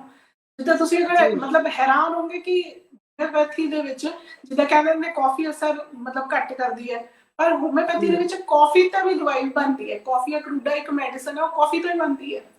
ਤੇ ਇਸ ਲਈ ਹਾਂਜੀ ਜੀ, ਤੇ ਬਸ ਉਹੀ ਹੈ ਕਿ ਆਪਣਾ ਬਸ ਗੈਪ ਰੱਖਣ ਦੀ ਉਹ ਲੋੜ ਹੈ। ਅਦਰਵਾਈਜ਼ ਪੂਰਾ ਪ੍ਰੋਪਰ ਐਕਟ ਕਰਦੀ ਹੈ। ਅਗਰ ਤੁਹਾਡੀ ਮੈਡੀਸਨ ਸਹੀ ਹੈ ਤਾਂ ਉਹ ਪੂਰੀ ਐਕਟ ਕਰੇ ਔਰ ਪਰਮਾਨੈਂਟ ਤੁਹਾਨੂੰ ਉਹ ਕਿਉਰ ਦੇਗੀ। ਜੀ ਡਾਕਟਰ ਸਾਹਿਬ, ਡਾਕਟਰ ਸਾਹਿਬ ਅੱਜ ਕੱਲ ਜ਼ਿਆਦਾਤਰ ਲੋਕਾਂ ਨੂੰ ਸੁਣਨ ਵਿੱਚ ਆਉਂਦਾ ਹੈ, ਕਿਸੇ ਨਾਲ ਵੀ ਗੱਲ ਕਰ ਲਓ, ਸਾਨੂੰ ਅਲਰਜੀ ਆ, ਅਸੀਂ ਦਵਾਈਆਂ ਖਾਂਦੇ ਰਹਿੰਦੇ ਹਾਂ ਅਲਰਜੀ ਦੀਆਂ। ਜਿੰਨੀਆਂ ਵੀ ਅਸੀਂ ਦਵਾਈਆਂ ਐਲੋਪੈਥੀ ਦੀਆਂ ਖਾਂਦੇ ਹਾਂ ਉਹਨਾਂ 'ਚ ਨਸ਼ਾ ਹੁੰਦਾ ਹੈ। ਅਲਰਜੀ ਦੀ ਮੈਡੀਸਨ ਖਾਓ, ਨੀਂਦ ਆ ਜਾਂਦੀ ਆ, ਔਰ ਫਿਰ ਜੇ ਨਾ ਆਰਾਮ ਆਏ ਉਹ ਇੱਕ ਅਲਰਜੀ ਤੋਂ ਦੂਜੀ ਤੋਂ ਤੀਜੀ ਸ਼ੁਰੂ ਹੋ ਜਾਂਦੀਆਂ ਨੇ। ਜਿੱਦਾਂ ਪਾਣੀ ਤੋਂ ਹੋ ਗਈ, ਰੇਤੇ ਤੋਂ ਹੋ ਗਈ, ਘਾਹ ਤੋਂ ਹੋ ਗਈ। ਇਹ ਥੋੜੀਆਂ ਜਿਹੀਆਂ ਮੈਨੂੰ ਨੇ, ਮੈਂ ਇਸ ਕਰਕੇ ਨਾਂ ਲੈ ਰਹੀ ਹਾਂ ਕਿ ਮੈਂ ਸੁੱਕਾ ਆਟਾ ਨਹੀਂ ਗੁੰਨ ਸਕਦੀ, ਸਰਦੀਆਂ ਦੇ ਵਿੱਚ ਠੰਡੇ ਪਾਣੀ 'ਚ ਮੈਂ ਹੱਥ ਨਹੀਂ ਪਾ ਸਕਦੀ, ਮੈਨੂੰ ਆਪ ਨੂੰ ਪ੍ਰੋਬਲਮ ਆ, ਮੈਂ ਖਾਲੀ ਨੰਗੇ ਪੈਰ ਮੈਂ ਘਾਹ ਤੇ ਨਹੀਂ ਚੱਲ ਸਕਦੀ। ਤਾਂ ਫਿਰ ਉਸ ਤੋਂ ਬਾਅਦ ਡਾਕਟਰਸ ਕਹਿੰਦੇ ਨੇ ਜੀ ਤੁਸੀਂ ਐਲਰਜੀ ਟੈਸਟ ਕਰਵਾਓ। ਉਸ ਤੋਂ ਬਾਅਦ ਉਹਦਾ ਪ੍ਰੋਪਰ ਇਲਾਜ ਕਰਦੇ। ਕੀ ਹੋਮੋਪੈਥੀ ਵਿੱਚ ਵੀ ਇਸੇ ਤਰ੍ਹਾਂ ਹੈਗਾ, ਤੁਸੀਂ ਟੈਸਟ ਕਰਵਾਉਂਦੇ ਹੋ ਜਾਂ ਆਪਣੇ ਤਰੀਕੇ ਨਾਲ ਸਟੱਡੀ ਕਰਦੇ ਹੋ? ਸਾਡੇ ਹੋਮਿਓਪੈਥੀ ਦੇ ਵਿੱਚ ਡਾਇਗਨੋਸਿਸ ਨੂੰ ਮਤਲਬ ਆਪਣੀ ਮਤਲਬ ਅਗਰ ਡਾਇਗਨੋਸਿਸ ਸਾਨੂੰ ਪਿਕਚਰ ਕਲੀਅਰ ਹੋ ਜਾਂਦੀ ਹੈ, ਜਿੱਦਾਂ ਅਗਰ ਉਹਦੇ ਨਾਲ ਪਤਾ ਚੱਲ ਜਾਏਗਾ ਵੀ ਜਿਹੜੇ ਤੁਹਾਡੇ ਸਿੰਪਟਮ ਨੇ ਉਹ ਤੁਹਾਨੂੰ ਬਿਮਾਰੀ ਦੇ ਕਾਰਨ ਹੋ ਰਹੇ ਆ, ਤਾਂ ਅਸੀਂ ਉਹਨੂੰ ਇੱਕ ਕਾਮਨ ਸਿੰਪਟਮ ਗਿਣਦੇ ਆ। ਮਤਲਬ ਸਾਡੀ ਦਵਾਈ ਦੀ ਸਿਲੈਕਸ਼ਨ ਦੇ ਵਿੱਚ ਉਹਨੂੰ ਅਸੀਂ ਮਤਲਬ ਕੰਸੀਡਰ ਨਹੀਂ ਕਰਦੇ। ਤੇ ਸਾਡੇ ਲਈ ਬਸ ਟੈਸਟ ਦੀ ਇੰਨੀ ਵੈਲਿਊ ਹੈ ਕਿ ਇਹ ਪਤਾ ਚੱਲ ਜਾਵੇ ਵੀ ਤੁਹਾਡੀ ਬਿਮਾਰੀ ਦੇ ਕਾਰਨ ਤੁਹਾਨੂੰ ਇਹ ਦਿੱਕਤ ਆਈ ਹੈ, ਤੁਹਾਨੂੰ ਅਲੱਗ ਤੁਹਾਡੀ ਬੋਡੀ ਦੀ ਇਹ ਨਾਰਮਲ ਇੱਕ ਟੈਂਡੈਂਸੀ ਹੈ, ਤੇ ਟੈਸਟ ਅਸੀਂ ਕਰਾਉਂਦੇ ਹਾਂ। ਬਟ ਇਹ ਹੈ ਕਿ ਜਿਹੜੀ ਐਲਰਜੀ ਦੇ ਵਿੱਚ ਬੜੇ ਹੀ ਅੱਛੇ ਰਿਜ਼ਲਟ ਹੈ। ਮੈਂ ਖੁਦ ਵੀ, ਮੈਨੂੰ ਸੀਲੀਅਕ ਹੈ, ਸੀਲੀਅਕ ਯਾਨੀ ਕਿ ਜਿੱਦਾਂ ਮਤਲਬ ਆਮ ਲੋਕ ਕਹਿੰਦੇ ਆ ਕਿ ਵੀਟ ਐਲਰਜੀ, ਤੇ ਮਤਲਬ ਵੀਟ ਦਾ ਕੁਝ ਨਹੀਂ ਖਾ ਸਕਦੇ। ਬਟ ਉਹੀ ਹੈ ਕਿ ਦਵਾਈ ਲੈ ਕੇ ਹੁਣ ਮੈਨੂੰ ਕਾਫੀ ਉਹ ਹੈ, ਮੈਨੂੰ 3 ਸਾਲ ਪਹਿਲਾਂ ਡਾਇਗਨੋਜ਼ ਹੋਇਆ ਸੀਗਾ ਤੇ ਹੁਣ ਮੈਂ ਉਹ ਥੋੜਾ ਥੋੜਾ ਖਾ ਲੈਂਦੀ ਹਾਂ, ਮਤਲਬ ਇੰਨੀ ਦਿੱਕਤ ਹੁੰਦੀ ਨਹੀਂ ਜਿੱਦਾਂ ਪਹਿਲਾਂ ਹੁੰਦੀ ਸੀ, ਕਿਉਂਕਿ ਹੋਮਿਓਪੈਥੀ ਹੀ ਲੈ ਰਹੀ ਹੈ। ਕਾਫੀ ਅੱਛਾ ਰਿਜ਼ਲਟ ਹੈ ਇਹਦੇ ਹੋਮਿਓਪੈਥੀ ਦੇ, ਐਲਰਜੀਜ਼ ਦੇ ਵਿੱਚ ਵੀ ਕਾਫੀ ਅੱਛਾ ਰਿਜ਼ਲਟ ਹੈ। ਜੀ ਮਤਲਬ ਡਾਕਟਰ ਸਾਹਿਬ, ਹਮ, ਕਿਉਂਕਿ ਮੇਰੇ ਇੱਕ ਕਜ਼ਨ ਸਿਸਟਰ ਹੈਗੇ, ਉਹਨਾਂ ਦੇ ਹਸਬੈਂਡ ਨੂੰ ਵੀ ਵੀਟ ਐਲਰਜੀ ਆ। ਸੋ ਇਸ ਕਰਕੇ ਮੈਂ ਤੁਹਾਡੀ ਗੱਲ ਬੜੇ ਧਿਆਨ ਨਾਲ ਸੁਣ ਰਹੀ ਸੀਗੀ ਕਿ ਅੱਛਾ ਹੋ ਗਿਆ ਤੁਸੀਂ ਵੀਟ ਐਲਰਜੀ ਦੀ ਗੱਲ ਕਰ ਲਿੱਤੀ। ਤੁਹਾਡਾ ਨੰਬਰ ਮੈਂ ਕੋਸ਼ਿਸ਼ ਕਰੂੰਗੀ ਉਹਨਾਂ ਨੂੰ ਦੇਣ ਦੀ ਕਿ ਉਹ ਤੁਹਾਨੂੰ ਕੰਟੈਕਟ ਕਰਨ। ਜੀ ਮਲੇਰਕੋਟਲਾ ਤੋਂ ਹੈਗੇ ਨੇ ਉਹ, ਸੌਰੀ ਉਹ ਵੀ ਲੁਧਿਆਣਾ ਤੋਂ ਹੀ ਹੈਗੇ ਨੇ। ਮਲੇਰਕੋਟਲਾ ਤੋਂ ਫਸਟ ਉਹਨਾਂ ਦੀ ਐਜੂਕੇਸ਼ਨ ਸੀ। ਓਕੇ ਡਾਕਟਰ ਸਾਹਿਬ, ਹੋਰ ਬਹੁਤ ਤਰ੍ਹਾਂ ਦੀਆਂ ਬਿਮਾਰੀਆਂ ਹਨਾ, ਜਿਹੜੀਆਂ ਕਿ ਸ਼ਾਇਦ ਇਸ ਟਾਈਮ ਕੁਝ ਮੇਰੇ ਵੀ ਦਿਮਾਗ ਵਿੱਚ ਨਾ ਆਉਣ, ਜਿੱਦਾਂ ਥਾਇਰਾਇਡ ਇਸ਼ੂਜ਼, ਇਦਾਂ ਗੱਲਾਂ ਤੇ ਆਪਾਂ ਗੱਲ ਕਰ ਚੁੱਕੇ ਹਾਂ, ਲੀਵਰ ਤੇ ਕਰ ਚੁੱਕੇ ਹਾਂ, ਔਰ ਆਪਾਂ ਕਿਡਨੀ ਤੇ ਕਰ ਚੁੱਕੇ ਹਾਂ। ਅੱਜ ਕੱਲ ਡਾਕਟਰ ਸਾਹਿਬ ਕੀ ਆ ਕਿ ਜਿਸ ਨੂੰ ਵੀ ਮਿਲੋ ਉਹਦੇ ਨਾਲ ਗੱਲ ਕਰੋ ਨਾ, ਸਾਨੂੰ ਮਾਈਗ੍ਰੇਨ ਹੈ। ਕੀ ਕਾਰਨ ਹੈ ਡਾਕਟਰ ਸਾਹਿਬ? ਔਰ ਹੋਮੋਪੈਥੀ ਦੇ ਵਿੱਚ ਕਿੱਥੋਂ ਤੱਕ ਇਸ ਦਾ ਇਲਾਜ ਹੈਗਾ ਜਿਹੜਾ ਤੁਸੀਂ ਇਹਨੂੰ ਜੜ ਤੋਂ ਖਤਮ ਕਰ ਸਕਦੇ? ਜੀ ਹੁਣ ਤੁਸੀਂ ਕਹੋਗੇ ਮੈਂ ਡਾਕਟਰ ਤੋਂ ਜ਼ਿਆਦਾ ਮਰੀਜ਼ ਜ਼ਿਆਦਾ ਹੋ ਗਈ ਸੀ। ਐਕਚੁਅਲੀ ਮੈਨੂੰ ਵੀ ਮਾਈਗ੍ਰੇਨ ਦੀ ਹਿਸਟਰੀ ਸੀਗੀ, ਕਾਫੀ ਅਰਾਊਂਡ 7-8 ਸਾਲ ਪਹਿਲਾਂ ਕਾਫੀ ਮਾਈਗ੍ਰੇਨ ਅਟੈਕਸ ਹੁੰਦੇ ਸੀਗੇ ਮੈਨੂੰ। ਬਟ ਇਹ ਹੈ ਕਿ ਉਹੀ ਪ੍ਰੋਪਰ ਪੂਰੀ ਹਿਸਟਰੀ ਲੈ ਕੇ ਜਿਹੜੀ ਇੰਡੀਵਿਜੂਅਲਿਟੀ ਹੁੰਦੀ ਹੈ ਉਹਦੇ ਬੇਸਿਸ ਤੇ ਫਿਰ ਮੈਨੂੰ ਹੁਣ ਕਾਫੀ ਉਹਦੇ ਨਾਲ ਆਰਾਮ ਹੈ। ਇਨਫੈਕਟ ਕਈ ਪੇਸ਼ੈਂਟ ਨੂੰ ਵੀ ਮਤਲਬ ਕਈ ਅੱਛੀ ਮੈਡੀਸਿਨਸ ਹੈ ਹੋਮਿਓਪੈਥੀ ਦੇ ਵਿੱਚ, ਜਿੱਦਾਂ ਮਤਲਬ ਬੈਲਾਡੋਨਾ ਹੋ ਗਈ, ਗਲੋਨਾਈਨ ਹੋ ਗਈ, ਬੜੀਆਂ ਚੰਗੀਆਂ ਮੈਡੀਸਿਨਸ ਹੈ ਜਿਹਦਾ ਇਹਦੇ ਵਿੱਚ ਕਾਫੀ ਅੱਛਾ ਇਫੈਕਟ ਹੈਗਾ ਮਾਈਗ੍ਰੇਨ ਦੇ ਵਿੱਚ। ਹੁਣ ਮਾਈਗ੍ਰੇਨ ਦੇ ਕਾਰਨ ਜਿੱਦਾਂ ਤੁਸੀਂ ਪੁੱਛੇ, ਉਹ ਤਾਂ ਉਹੀ ਜਿਹੜੇ ਸਾਰੀ ਬਿਮਾਰੀਆਂ ਦੇ ਕਾਰਨ, ਉਹੀ ਸਟ੍ਰੈਸ ਹੋਇਆ, ਖਾਣਾ ਪੀਣਾ ਸਹੀ ਤਰੀਕੇ ਨਹੀਂ ਹੋਇਆ। ਕਈ ਵਾਰ ਹੁੰਦਾ ਵੀ ਆਪਾਂ ਇੰਨੇ ਲੰਬਾ ਗੈਪ ਪਾ ਦਿੰਦੇ ਹਾਂ ਖਾਣੇ ਦੇ ਵਿੱਚ ਕਿ ਖਾਇਆ ਹੀ ਨਹੀਂ, ਜਾਂ ਕਦੇ ਕਈਆਂ ਨੂੰ ਹੁੰਦਾ ਵੀ ਹਾਂ ਬ੍ਰੇਕਫਾਸਟ ਸਕਿਪ ਕਰਤਾ। ਤੇ ਉਹ ਇਹ ਵਾਲੀ ਚੀਜ਼ਾਂ, ਜਾਂ ਕਿਸੇ ਨੂੰ ਜਿੱਦਾਂ ਚਾਹ ਦੀ ਬਹੁਤ ਜ਼ਿਆਦਾ ਆਦਤ ਹੈ ਕਿ ਅੱਜ ਹਾਂ ਮੈਂ ਚਾਹ ਨਹੀਂ ਪੀਤੀ ਤਾਂ ਮੈਨੂੰ ਸਿਰ ਦਰਦ ਸ਼ੁਰੂ ਹੋ ਗਿਆ, ਤੇ ਆਹੀ ਸਾਰੀ ਜਿਹੜੀਆਂ ਚੀਜ਼ਾਂ ਬਿਮਾਰੀ ਦੇ ਕਾਰਨ ਤਾਂ ਉਹੀ ਸਾਰੇ ਨੇ, ਮਤਲਬ ਸਟ੍ਰੈਸ ਹੋਇਆ ਜਾਂ ਖਾਣਾ ਪੀਣਾ, ਇਹੀ ਸਭ ਆਪਾਂ ਨੇ ਬਿਮਾਰੀਆਂ ਸਾਰੀਆਂ ਕ੍ਰੀਏਟ ਕਰਦੇ ਨੇ। ਯਾਨੀ ਪੰਜਾਬੀ 'ਚ ਜਿੱਦਾਂ ਕਹਿੰਦੇ ਹੁੰਦੇ ਨਾ, ਸਾਰੇ ਪੌੜਿਆਂ ਦੀ ਜੜ ਹੈ ਜਿਹੜਾ ਉਹ ਸਟ੍ਰੈਸ ਹੀ ਹੈ। ਤੇ ਫਿਰ ਡਾਕਟਰ ਸਾਹਿਬ ਕਿਉਂ ਨਹੀਂ ਤੁਸੀਂ ਆਪਣੀ ਹੋਮੋਪੈਥੀ ਦੇ ਜ਼ਰੀਏ ਸਟ੍ਰੈਸ ਨੂੰ ਖਤਮ ਕਰ ਦਿੰਦੇ? ਜੀ ਕੋਈ ਏਦਾਂ ਦਾ ਇਲਾਜ ਵੀ ਹੈ ਜਿਹੜਾ ਕਿ ਅਸੀਂ ਲੈ ਸਕੀਏ ਤੇ ਸਟ੍ਰੈਸ ਖਤਮ ਹੋ ਜਾਵੇ? ਜੀ ਹੋਮਿਓਪੈਥੀ ਦੇ ਵਿੱਚ ਸਟ੍ਰੈਸ ਦਾ ਵੀ ਕਾਫੀ ਅੱਛਾ ਉਹ ਹੈ ਇਫੈਕਟ। ਇਗਨੇਸ਼ੀਆ ਮੈਡੀਸਿਨ ਹੈ, ਨੈਟਰਮਿਓਰ, ਬੜੇ ਅੱਛੇ ਇਹਦੇ ਤੇ ਇਫੈਕਟ ਹੈ। ਬਿਲਕੁਲ ਕਈ ਪੇਸ਼ੈਂਟ ਆਉਂਦੇ ਆ ਜਿਹੜੇ ਸਟ੍ਰੈਸ ਵੀ ਐਂਜ਼ਾਇਟੀ ਹੁੰਦੀ ਹੈ, ਤੁਸੀਂ ਸੁਣਿਆ ਹੋਣਾ OCD ਹੈ, OCD ਹੁੰਦਾ ਵੀ ਕਈ ਹੱਥ ਹੀ ਧੋਈ ਜਾਣਗੇ ਬਾਰ-ਬਾਰ, ਮਤਲਬ ਬੜੇ ਹੀ ਜ਼ਿਆਦਾ ਉਹ ਕਲੀਨਲੀਨੈਸ ਫਰੀਕ ਹੁੰਦੇ ਆ। ਤੇ ਕਾਫੀ ਅੱਛਾ ਮੈਂਟਲ ਡਿਜ਼ੀਜ਼ ਹੋਮਿਓਪੈਥੀ ਦਾ ਬਹੁਤ ਅੱਛਾ ਹੈ। ਕਈ ਸਾਰੇ ਪੇਸ਼ੈਂਟਸ ਮੇਰੇ ਕੋਲ ਆਉਂਦੇ ਆ, ਜਾਂ ਜਿੱਦਾਂ ਕਹਿੰਦੇ ਆ ਸ਼ਾਈਜ਼ੋਫਰੀਨੀਆ ਹੋਇਆ, ਜਿੱਦਾਂ ਕਹਿੰਦੇ ਹੁੰਦੇ ਕਿ ਪੇਸ਼ੈਂਟ ਨੂੰ ਅਲੱਗ-ਅਲੱਗ ਗੱਲਾਂ, ਆਵਾਜ਼ਾਂ ਸੁਣਨੀਆਂ, ਇਹ ਸਭ ਚੀਜ਼ਾਂ, ਤੇ ਬੜੇ ਅੱਛੇ ਇਫੈਕਟ ਹੈ ਹੋਮਿਓਪੈਥੀ ਦੇ ਇਸ ਚੀਜ਼। ਮੈਂਟਲ ਡਿਜ਼ੀਜ਼ਸ ਦੇ ਵਿੱਚ ਬਹੁਤ ਅੱਛੇ ਹੈ। ਮੇਰੇ ਕੋਲ ਕਈ ਪੇਸ਼ੈਂਟ ਆਉਂਦੇ ਜਿੱਦਾਂ ਉਹ ਕਹਿੰਦੇ ਕਿ ਅਸੀਂ ਇੰਨੇ ਸਾਲ ਡਿਪਰੈਸ਼ਨ ਲਈ ਦਵਾਈਆਂ ਖਾਈਆਂ, ਸਾਡਾ ਮਾਈਂਡ ਬਿਲਕੁਲ ਮਤਲਬ ਸ਼ਟ ਹੋ ਗਿਆ। ਮਤਲਬ ਜਿਹੜੀ ਐਲੋਪੈਥੀ ਦਵਾਈਆਂ ਉਹ ਕੀ ਕਰਦੀਆਂ ਕਿ ਤੁਹਾਡੇ ਮਾਈਂਡ ਨੂੰ ਰਿਐਕਟ ਕਰਨ ਦੀ ਪਾਵਰ ਉਹਦੀ ਹਟਾ ਲੈਂਦੇ। ਤੁਸੀਂ 24 ਘੰਟੇ ਤੁਹਾਡਾ ਮਾਈਂਡ ਬਸ ਡਲ ਹੈ, ਵੀ ਤੁਸੀਂ ਰਿਐਕਟ ਹੀ ਨਹੀਂ ਕਰਦੇ, ਤੇ ਉਹ ਲੌਂਗ ਟਰਮ ਦੇ ਵਿੱਚ ਉਹ ਬੋਡੀ ਲਈ ਬਹੁਤ ਹੀ ਜ਼ਿਆਦਾ ਹਾਰਮਫੁਲ ਹੈ। ਬਟ ਹੋਮਿਓਪੈਥੀ ਦੇ ਵਿੱਚ ਏਦਾਂ ਨਹੀਂ ਹੈਗਾ। ਹੋਮਿਓਪੈਥੀ 'ਚ ਪ੍ਰੋਪਰ ਕੇਸ ਟੇਕਿੰਗ ਲੈ ਕੇ, ਡਿਟੇਲਡ ਕੇਸ ਟੇਕਿੰਗ ਲੈ ਕੇ ਜਿਹੜੀ ਤੁਸੀਂ ਦਵਾਈ ਦਿੰਦੇ ਹੋ, ਉਹਦੇ ਨਾਲ ਫਿਰ ਪੇਸ਼ੈਂਟ ਨੂੰ ਮਤਲਬ ਇਹ ਨਹੀਂ ਹੈ ਕਿ ਹਾਂ ਉਹਨੇ ਹੋਮਿਓਪੈਥੀ ਦੀ ਉਹਨੂੰ ਕੋਈ ਐਡਿਕਸ਼ਨ ਨਹੀਂ ਹੈ, ਦਵਾਈ ਖਾਈ ਤੇ ਆਪਣਾ ਉਹ ਠੀਕ ਹੋਇਆ। ਬਿਲਕੁਲ ਡਾਕਟਰ ਸਾਹਿਬ, ਇੱਕ ਮੈਂ ਹੋਰ ਤੁਹਾਡੇ ਕੋਲੋਂ ਪੁੱਛਣਾ ਚਾਹਾਂਗੀ, ਉਹ ਵੀ ਮੇਰੇ ਨੋਨ ਫੈਮਿਲੀ ਦੇ ਵਿੱਚ ਉਹਨਾਂ ਦੀ ਡਾਟਰ ਇਨ ਲਾ ਨੂੰ ਪ੍ਰੋਬਲਮ ਹੈਗੀ ਹੈ ਕਨਸਟੀਪੇਸ਼ਨ ਦੀ, ਹਨਾ। ਉਹ ਇੰਨੀ ਜ਼ਬਰਦਸਤ ਪ੍ਰੋਬਲਮ ਹੈ ਇਹ ਕਿ ਉਹ ਸਾਰੇ ਟੈਸਟ ਵੀ ਕਰਵਾ ਲਏ, ਐਲੋਪੈਥੀ ਟ੍ਰੀਟਮੈਂਟ ਵੀ ਚੱਲ ਰਿਹਾ ਹੈ, ਸਭ ਕੁਝ ਚੱਲ ਰਿਹਾ ਹੈ, ਤੇ ਉਹ ਇੰਨੀ ਕੁ ਜ਼ਿਆਦਾ ਸੀਰੀਅਸ ਕੰਡੀਸ਼ਨ ਬਣੀ ਹੋਈ ਹੈ ਨਾ ਕਿ ਉਹਦੇ ਨਾਲ ਹੋਰ ਬੜੀਆਂ ਚੀਜ਼ਾਂ ਸ਼ੁਰੂ ਹੋ ਜਾਂਦੀਆਂ ਨੇ। ਕੀ ਉਹ ਵੀ ਹੋਮੋਪੈਥੀ ਦੇ ਜ਼ਰੀਏ ਠੀਕ ਹੋ ਸਕਦੀ ਹੈ? ਜੀ, ਕਨਸਟੀਪੇਸ਼ਨ ਦਾ ਜਿੱਦਾਂ ਬੇਸਿਕਲੀ ਅੰਦਰ ਜਿੱਦਾਂ ਕਨਸਟੀਪੇਸ਼ਨ ਕੀ ਹੈ ਵੀ ਤੁਸੀਂ ਜਿਹੜਾ ਤੁਹਾਡਾ ਅੰਦਰ ਜਿਹੜਾ ਵੇਸਟ ਪ੍ਰੋਡਕਟ ਹੈ ਉਹ ਨਿਕਲ ਨਹੀਂ ਰਿਹਾ ਬਾਹਰ। ਜੇ ਉਹ ਤੁਹਾਡੇ ਲੰਬੇ ਟਾਈਮ ਤੱਕ ਅੰਦਰ ਹੀ ਰਹੇਗਾ, ਤੁਹਾਡੇ ਵੇਸਟ ਜਿਹੜਾ ਪ੍ਰੋਡਕਟ ਹੈ, ਉਹਦੇ ਨਾਲ ਕਈ ਮਤਲਬ ਬਿਮਾਰੀਆਂ ਬਹੁਤ ਜ਼ਿਆਦਾ ਹੋ ਜਾਂਦੀਆਂ ਅੰਦਰ। ਜਦੋਂ ਤੁਹਾਡਾ ਬਾਹਰ ਨਿਕਲੇ ਹੀ ਨਹੀਂ ਤਾਂ ਉਹ ਤਾਂ ਅੰਦਰ ਸਾਰਾ ਇਫੈਕਟ ਬੋਡੀ ਤੇ ਹੀ ਹੋਏਗਾ। ਤੇ ਹੋਮਿਓਪੈਥੀ ਦੇ ਵਿੱਚ ਕਈ ਮੈਡੀਸਿਨਸ ਹੈਗੀਆਂ, ਬਹੁਤ ਸਾਰੀਆਂ। ਇਨਫੈਕਟ ਤੁਸੀਂ ਦੇਖੋਗੇ ਕਿ 500 ਤੋਂ ਵੀ ਜ਼ਿਆਦਾ ਹੈ ਕਨਸਟੀਪੇਸ਼ਨ ਲਈ ਦਵਾਈਆਂ, ਬਹੁਤ ਸਾਰੀਆਂ। ਬਟ ਇਹ ਕਿ ਉਹ ਡਿਪੈਂਡ ਕਰਦਾ ਵੀ ਹੁਣ ਤੁਹਾਨੂੰ ਕਿੱਦਾਂ ਦੀ ਕਨਸਟੀਪੇਸ਼ਨ। ਕਈਆਂ ਨੂੰ ਕਨਸਟੀਪੇਸ਼ਨ ਹੁੰਦੀ ਹੈ ਵੀ 3 ਦਿਨ ਉਹਨਾਂ ਨੇ ਸਟੂਲ ਹੀ ਨਹੀਂ ਪਾਸ ਕੀਤਾ। ਕਈਆਂ ਨੂੰ ਹੁੰਦੀ ਹੈ ਵੀ ਜਿੱਦਾਂ ਇੱਕ ਵਾਰ ਸਵੇਰੇ ਗਏ ਪਰ ਐਂ ਲੱਗਿਆ ਵੀ ਹਾਂ ਪੇਟ ਸਾਫ਼ ਨਹੀਂ ਹੋਇਆ, ਉਹ ਦਿਨ ਦੇ ਵਿੱਚ 3-4 ਵਾਰ ਜਾਂਦੇ ਆ, ਤੇ ਉਹਨੂੰ ਵੀ ਆਪਾਂ ਕਨਸਟੀਪੇਸ਼ਨ ਹੀ ਕਹਿੰਦੇ ਆ।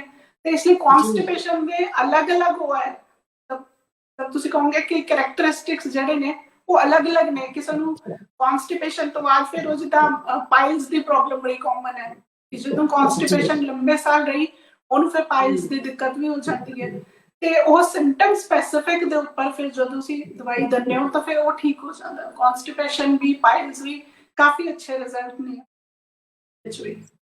ਡਾਕਟਰ ਸਾਹਿਬ। ਪਾਈਲਸ ਤੋਂ ਮੈਨੂੰ ਯਾਦ ਆ ਗਿਆ ਵੀ 2-3 ਤਰ੍ਹਾਂ ਦੇ ਹੁੰਦੇ ਆ, ਕਿ ਇਹਨਾਂ ਦਾ ਵੀ ਪਰਮਾਨੈਂਟ ਇਲਾਜ ਹੈ ਤੁਹਾਡੀ ਹੋਮਿਓਪੈਥੀ ਦੇ ਵਿੱਚ? ਜੀ ਬਹੁਤ ਅੱਛੀ ਮੈਡੀਸਿਨਸ ਹੈ। ਜਿੱਦਾਂ ਬਲੀਡਿੰਗ ਪਾਈਲਸ ਹੋਈਆਂ, ਕਿਸੇ ਨੂੰ ਨਾਨ ਬਲੀਡਿੰਗ ਪਾਈਲਸ ਹੋਈਆਂ, ਤੇ ਉਹਦੇ ਵਿੱਚ ਅਲੱਗ-ਅਲੱਗ ਦਵਾਈਆਂ, ਜਿੱਦਾਂ ਬਲੀਡਿੰਗ ਪਾਈਲਸ ਲਈ ਅਲੱਗ ਹੋਣਗੀਆਂ, ਨਾਨ ਬਲੀਡਿੰਗ ਪਾਈਲਸ ਲਈ ਅਲੱਗ ਹੋਣਗੀਆਂ। तो काफी अच्छे, ਉਹਦੇ ਵਿੱਚ ਵੀ ਬਹੁਤ ਸਾਰੀਆਂ ਦਵਾਈਆਂ ਨੇ ਜਿਹੜੀ ਕਾਫੀ ਅੱਛੇ ਰਿਜ਼ਲਟ ਦਿੰਦੀ ਜੀ। ਡਾਕਟਰ ਸਾਹਿਬ, ਵੈਸੇ ਤਾਂ ਅੱਜਕੱਲ ਹਰ ਬਿਮਾਰੀ ਹੋਈ ਇਸ ਤਰ੍ਹਾਂ ਹੋਈ ਹੈ ਕਿ ਮੈਨੂੰ ਨਹੀਂ ਲੱਗਦਾ ਕਿ ਕੋਈ ਵੀ ਬੰਦਾ ਆਪਾਂ ਨੂੰ ਇਹ ਕਵੇ ਕਿ ਮੈਂ ਪ੍ਰੋਪਰਲੀ ਫਿਟ ਆ, ਕੋਈ ਮੈਡੀਸਨ ਨਹੀਂ ਲੈ ਰਿਹਾ। ਬਟ ਜ਼ਿਆਦਾਤਰ ਲੋਕਾਂ ਨੂੰ ਸੁਣਨ ਦੇ ਵਿੱਚ ਆਉਂਦਾ ਹੈ ਸਾਨੂੰ ਗੈਸਟ੍ਰਿਕ ਦੀ ਪ੍ਰੋਬਲਮ ਆ, ਜਾਂ ਫਿਰ ਲੋਕਾਂ ਦੇ ਸਾਡੇ ਤੇਜ਼ਾਬ ਬਣਦਾ ਹੈ ਹਨਾ। ਇਹ ਜਿਹੜੀਆਂ ਚੀਜ਼ਾਂ ਨੇ, ਦੇਖੋ ਹੈ ਤਾਂ ਨੋ ਡਾਊਟ ਖਾਣ ਪੀਣ ਦਾ ਤਾਂ ਪਤਾ ਹੀ ਆ ਆਪਾਂ ਨੂੰ, ਲੇਕਿਨ ਇਹਨਾਂ ਦੇ ਜਿਹੜੇ ਪਰਮਾਨੈਂਟ ਟ੍ਰੀਟਮੈਂਟ ਨੇ, ਕਿਉਂਕਿ ਮੈਨੂੰ ਲੱਗਦਾ ਐਲੋਪੈਥੀ ਵਿੱਚ ਤਾਂ ਸ਼ਾਇਦ ਇਹਦਾ ਹੈ ਨਹੀਂ ਕੋਈ ਪਰਮਾਨੈਂਟ, ਮੈਨੂੰ ਲੱਗਦਾ, ਬਾਕੀ ਹੋਵੇ ਤਾਂ ਮੈਨੂੰ ਨਹੀਂ ਪਤਾ। ਹੋਮੋਪੈਥੀ ਦੇ ਵਿੱਚ ਤੁਸੀਂ ਇਸ ਨੂੰ ਕਹਿੰਦੇ ਆ ਨਾ ਜੜਾਂ ਤੋਂ ਉਖਾੜ ਦਿੰਦੇ ਹੋ ਇਹਨਾਂ ਬਿਮਾਰੀਆਂ ਨੂੰ ਜਿਹੜੀਆਂ ਹੈ? ਜੀ ਹੁਣ ਜਿੱਦਾਂ ਐਲੋਪੈਥੀ ਦੇ ਵਿੱਚ ਤਾਂ ਅਗਰ ਤੁਹਾਨੂੰ ਤੇਜ਼ਾਬ ਦੀ ਜਾਂ ਗੈਸ ਦੀ ਪ੍ਰੋਬਲਮ ਹੋਈ ਤਾਂ ਤੁਸੀਂ ਉਹ ਰੋਜ਼ ਸਵੇਰੇ ਉੱਠ ਕੇ ਤੁਸੀਂ ਪੈਂਡੀ ਜਾਂ ਉਸੇ 20 ਉਹ ਖਾ ਲਓ, ਤੇ ਜਿੱਦਣ ਤੁਸੀਂ ਨਹੀਂ ਖਾਈ ਤਾਂ ਫਿਰ ਤੁਹਾਨੂੰ ਉਦੋਂ ਫਿਰ ਦਿੱਕਤ ਹੀ ਹੈ ਪੂਰੀ। ਪਰ ਹੋਮਿਓਪੈਥੀ ਦੇ ਵਿੱਚ ਤੁਹਾਨੂੰ ਜਿੱਦਾਂ ਤੁਹਾਡੇ ਸਿੰਪਟਮ ਹੈਗੇ ਆ ਉਹਦੇ ਹਿਸਾਬ ਨਾਲ ਜਿਹੜੀ ਦਵਾਈ ਦਿੱਤੀ ਜਾਏਗੀ, ਉਹਦੇ ਨਾਲ ਤੁਹਾਨੂੰ ਬੜੀ ਜਲਦੀ ਆਰਾਮ ਮਿਲੇਗਾ। ਇਹਦੇ ਵਿੱਚ ਤਾਂ ਕਾਫੀ ਅੱਛੇ ਰਿਜ਼ਲਟ ਮੈਂ ਖੁਦ ਹੀ ਦੇਖਿਆ, ਬਹੁਤ ਅੱਛੇ ਰਿਜ਼ਲਟ ਹੈ। ਐਸਿਡਿਟੀ ਇਹ ਉਹੀ ਹੈ ਖਾਣ ਪੀਣ ਕਾਰਨ, ਜਾਂ ਜਿੱਦਾਂ ਕਈ ਕਹਿੰਦੇ ਹੁੰਦੇ ਆ ਵੀ ਆਪਾਂ ਖਾਣਾ ਖਾ ਕੇ ਨਾਲ ਹੀ ਸੋ ਗਏ, ਉਹਦੇ ਨਾਲ ਐਸਿਡ ਰਿਫਲਕਸ ਹੋ ਗਿਆ, ਤੇ ਉਹਦੇ ਕਾਰਨ ਇਹ ਜ਼ਿਆਦਾ ਉਹ ਪ੍ਰੋਬਲਮ ਹੁੰਦੀ ਹੈ। ਤੇ ਬਾਕੀ ਉਹੀ ਹੈ, ਆਹੀ ਸਾਰੇ ਪੈਸਟੀਸਾਈਡ ਯੂਜ਼ ਕਰਨ, ਖਾਣਾ ਪਿਓਰ ਤਾਂ ਹੈ ਹੀ ਨਹੀਂ, ਚਾਹੇ ਤੁਸੀਂ ਕਹਿ ਲਓ ਆਰਗੈਨਿਕਲੀ ਗਰੋਨ ਹੈ, ਚਾਹੇ ਜਿੱਦਾਂ ਵੀ ਹੈ, ਬਟ ਉਹ ਹੈ ਕਿ ਖਾਣਾ ਪਿਓਰ ਨਹੀਂ ਹੈ, ਤੇ ਨਾ ਹੀ ਆਪਣੀ ਆਦਤਾਂ ਖਾਣ ਦੀਆਂ ਪਿਓਰ ਨੇ। ਹਾਂ, ਇੱਕ ਨਿਯਮ ਨਾਲ ਜਿੱਦਾਂ ਵੀ ਟਾਈਮ ਨਾਲ ਖਾਓ ਖਾਣਾ ਆਪਣਾ, ਜਿੰਨਾ ਪੇਟ ਨੂੰ ਜਿੱਦਾਂ ਹੁੰਦਾ ਵੀ ਜਿੰਨੀ ਭੁੱਖ ਹੋਵੇ ਉਸ ਤੋਂ ਥੋੜਾ ਘਟਾ ਕੇ ਖਾਓ। ਪਰ ਆਪਾਂ ਨੂੰ ਇਹ ਹੁੰਦਾ ਵੀ ਜ਼ਿਆਦਾ ਜਿੱਦਾਂ ਖਾ ਲਓ ਪੂਰਾ, ਆਪਾਂ ਨੂੰ ਹਿਸਾਬ ਨਹੀਂ ਲਗਾ ਕੇ ਖਾਂਦੇ, ਉਹਦੇ ਕਾਰਨ ਇਹ ਦਿੱਕਤ ਜ਼ਿਆਦਾ ਹੁੰਦੀ ਹੈ। ਡਾਕਟਰ ਸਾਹਿਬ, ਮੇਰਾ ਖਿਆਲ ਹੈ ਖਾਲੀ ਪੇਟ ਜ਼ਿਆਦਾ ਦੇਰ ਰਹਿਣ ਨਾਲ ਵੀ ਇਹ ਪ੍ਰੋਬਲਮ ਆਉਂਦੀ ਹੈ? ਜੀ ਅਗਰ ਜਿੱਦਾਂ ਤੁਸੀਂ ਅਗਰ ਖਾਣੇ ਦੇ ਵਿੱਚ ਅਗਰ ਤੁਸੀਂ ਗੈਪ ਜ਼ਿਆਦਾ ਰੱਖੋ ਤਾਂ ਵੀ ਉਹ ਹੈ ਕਿ ਖਾਲੀ ਪੇਟ ਫਿਰ ਉਹ ਗੈਸ ਹੀ ਬਣਨੀ ਹੈ, ਤਾਂ ਫਿਰ ਉਹਦੇ ਨਾਲ ਤੁਹਾਨੂੰ ਜ਼ਿਆਦਾ ਦਿੱਕਤ ਆਏਗੀ। ਤਾਂ ਹੀ ਕਹਿੰਦੇ ਹੁੰਦੇ ਵੀ ਆਪਣਾ ਇੱਕ ਨਿਯਮ ਨਾਲ, ਇੱਕ ਬੋਡੀ ਕਲੌਕ ਨੂੰ ਫੋਲੋ ਕਰਕੇ ਆਪਣਾ ਤੁਹਾਡਾ ਖਾਣਾ ਪੀਣਾ ਵੀ ਉਸ ਹਿਸਾਬ ਦਾ ਹੋਣਾ ਚਾਹੀਦਾ ਹੈ। ਤੁਹਾਡਾ ਜਿਹੜਾ ਸਲੀਪ ਪੈਟਰਨ ਹੈ ਉਹ ਵੀ ਬੋਡੀ ਕਲੌਕ ਤੁਹਾਡੀ ਇੱਕ ਮੇਨਟੇਨ ਹੋਣੀ ਚਾਹੀਦੀ ਹੈ, ਵੀ ਹਾਂ ਇੱਕ ਟਾਈਮ ਤੇ ਤੁਸੀਂ ਸੋ ਰਹੇ ਹੋ ਰੈਗੂਲਰ, ਇੱਕ ਟਾਈਮ ਤੇ ਉੱਠ ਰਹੇ ਹੋ, ਤਾਂ ਇੱਕ ਹੈਲਦੀ ਲਾਈਫ ਸਟਾਈਲ ਹੋਣਾ ਚਾਹੀਦਾ ਤੁਹਾਡਾ।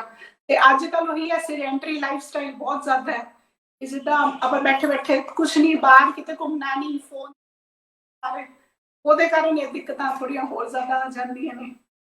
ਇਹ ਵੀ ਚੰਗਾ ਰੋਗ ਲੱਗ ਗਿਆ ਨਾ, ਕਹਿੰਦੇ ਅੱਗੇ ਤਾਂ ਕਹਿੰਦੇ ਇੱਕ ਰੋਗ ਤਾਂ ਸੀਗਾ ਕਿ ਖਾ ਗਿਆ ਯਹੀ ਰੋਗ ਕਿਆ ਕहेंगे ਲੋਗ, ਪਰ ਮੈਨੂੰ ਲੱਗਦਾ ਕਿ ਜਿਹੜਾ ਇੰਟਰਨੈਟ ਦੀ ਬਿਮਾਰੀ ਹੈ ਇਹਦਾ ਤਾਂ ਕੋਈ ਇਲਾਜ ਤੁਹਾਡੀ ਹੋਮੋਪੈਥੀ ਵਿੱਚ ਵੀ ਨਹੀਂ ਹੈ।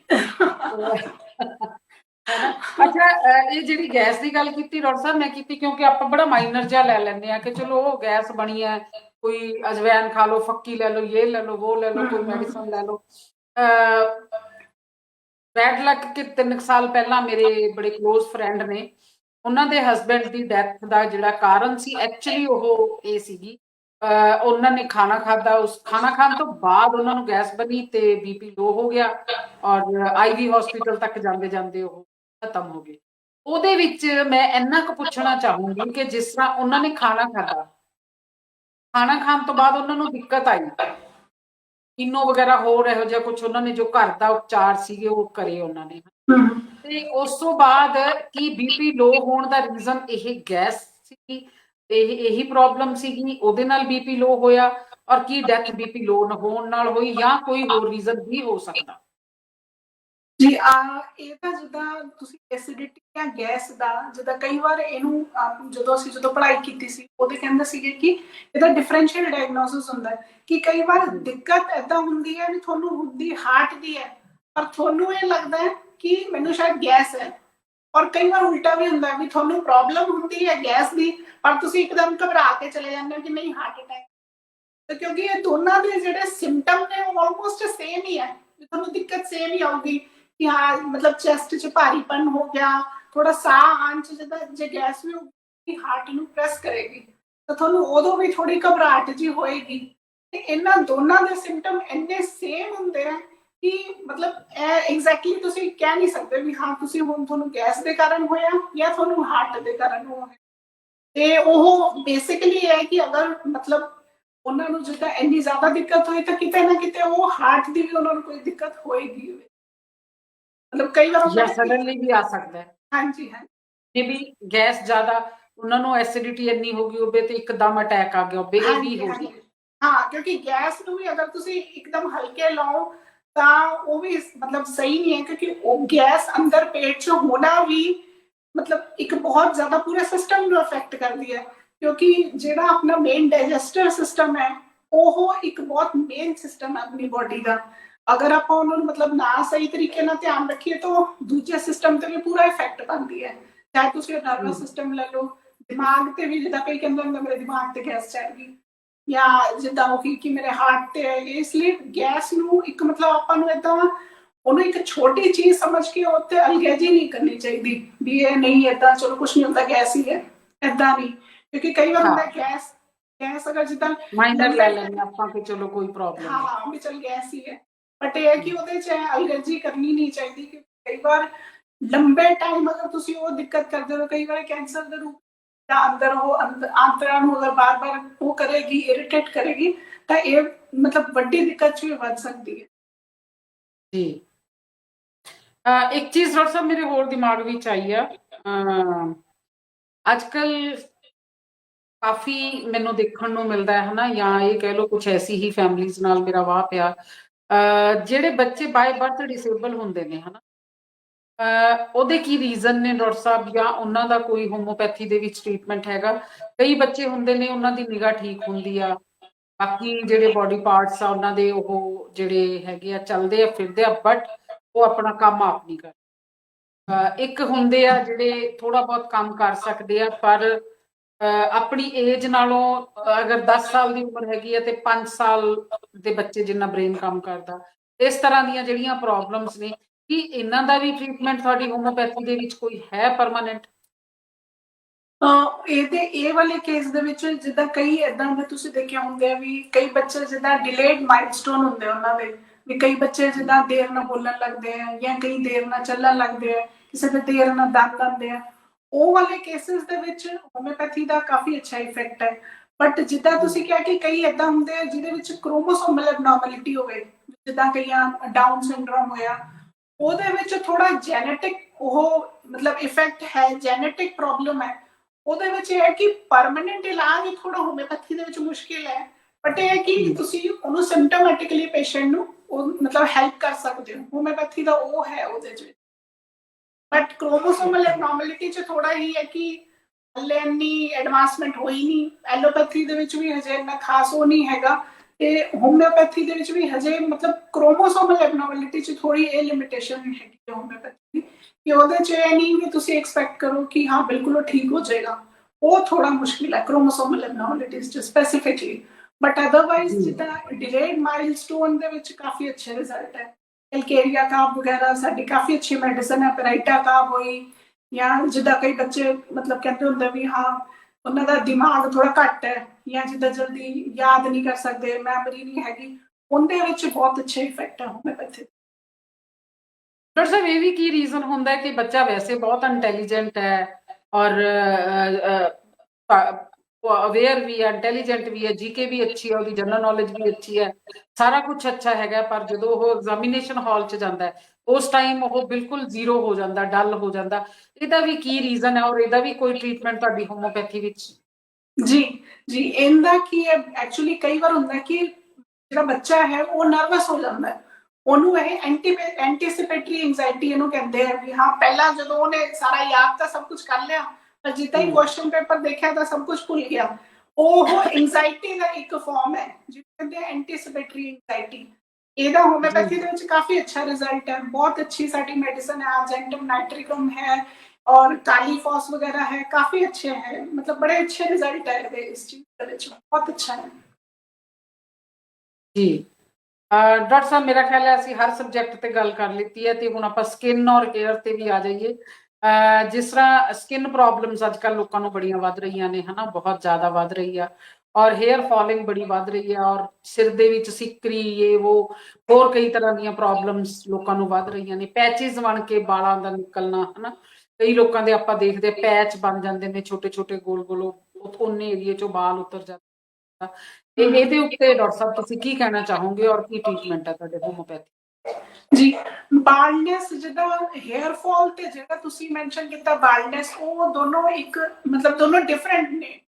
ਜਿੱਦਾਂ ਜਿਹੜਾ ਤੁਸੀਂ ਕਹਿੰਦੇ ਵਾਲ ਝੜਨਾ, ਉਹ ਤਾਂ ਹੁੰਦਾ ਵੀ ਕਈ ਵਾਰ ਹੁੰਦਾ ਕਿ ਵੈਸੇ ਹੀ ਆਪਣੇ ਡਰਾਈਨੈਸ ਕਾਰਨ ਹੋਇਆ, ਜਾਂ ਕੋਈ ਆਪਾਂ ਨੂੰ ਜਿੱਦਾਂ ਐਕਿਊਟ ਦਿੱਕਤ ਹੋਈ ਹੋਵੇ, ਜਿੱਦਾਂ ਟਾਈਫਾਈਡ ਵਗੈਰਾ ਜਾਂ ਕਰੋਨਾ ਹੋਇਆ ਉਸ ਤੋਂ ਬਾਅਦ ਹੇਅਰ ਫਾਲ ਹੋਇਆ, ਜਾਂ ਹਾਰਮੋਨਲ ਇਸ਼ੂਜ਼ ਹੁੰਦੇ ਆ, ਜਿੱਦਾਂ ਆਪਾਂ ਕਹਿੰਦੇ ਨੇ ਕਿ ਜਿੱਦਾਂ ਕਈ ਜਿੱਦਾਂ ਮੇਲਸ ਦੇ ਵਿੱਚ ਇੱਥੋਂ ਪਿੱਛੋਂ ਦੀ ਗੰਜ ਪੈ ਜਾਂਦੀ ਹੈ, ਜਾਂ ਔਰਤਾਂ ਦੇ ਇੱਥੋਂ ਦੀ ਘਟ ਜਾਂਦੇ ਆ ਵਾਲ, ਉਹ ਸਾਰੇ ਹਾਰਮੋਨਲ ਇਸ਼ੂਜ਼ ਹੈ ਤੇ ਉਹਦੀ ਅਲੱਗ ਟ੍ਰੀਟਮੈਂਟ ਹੈ, ਜਿੱਦਾਂ ਉਹਦੇ ਵਿੱਚ ਅਸੀਂ ਅਲੱਗ ਦਵਾਈ ਦਿੰਦੇ ਹਾਂ। ਤੇ ਜਿਹੜਾ ਤੁਸੀਂ ਦੱਸਿਆ ਕਿ ਜਿਹੜਾ ਗੰਜ ਪੈ ਜਾਂਦੀ ਹੈ, ਉਹਨੂੰ ਕਹਿੰਦੇ ਆ ਐਲੋਪੇਸ਼ੀਆ ਏਰੀਆਟਾ। ਉਹ ਜਿਹੜਾ ਹੈਗਾ ਉਹ ਆਟੋ ਇਮਿਊਨ ਦਿੱਕਤ ਹੈ।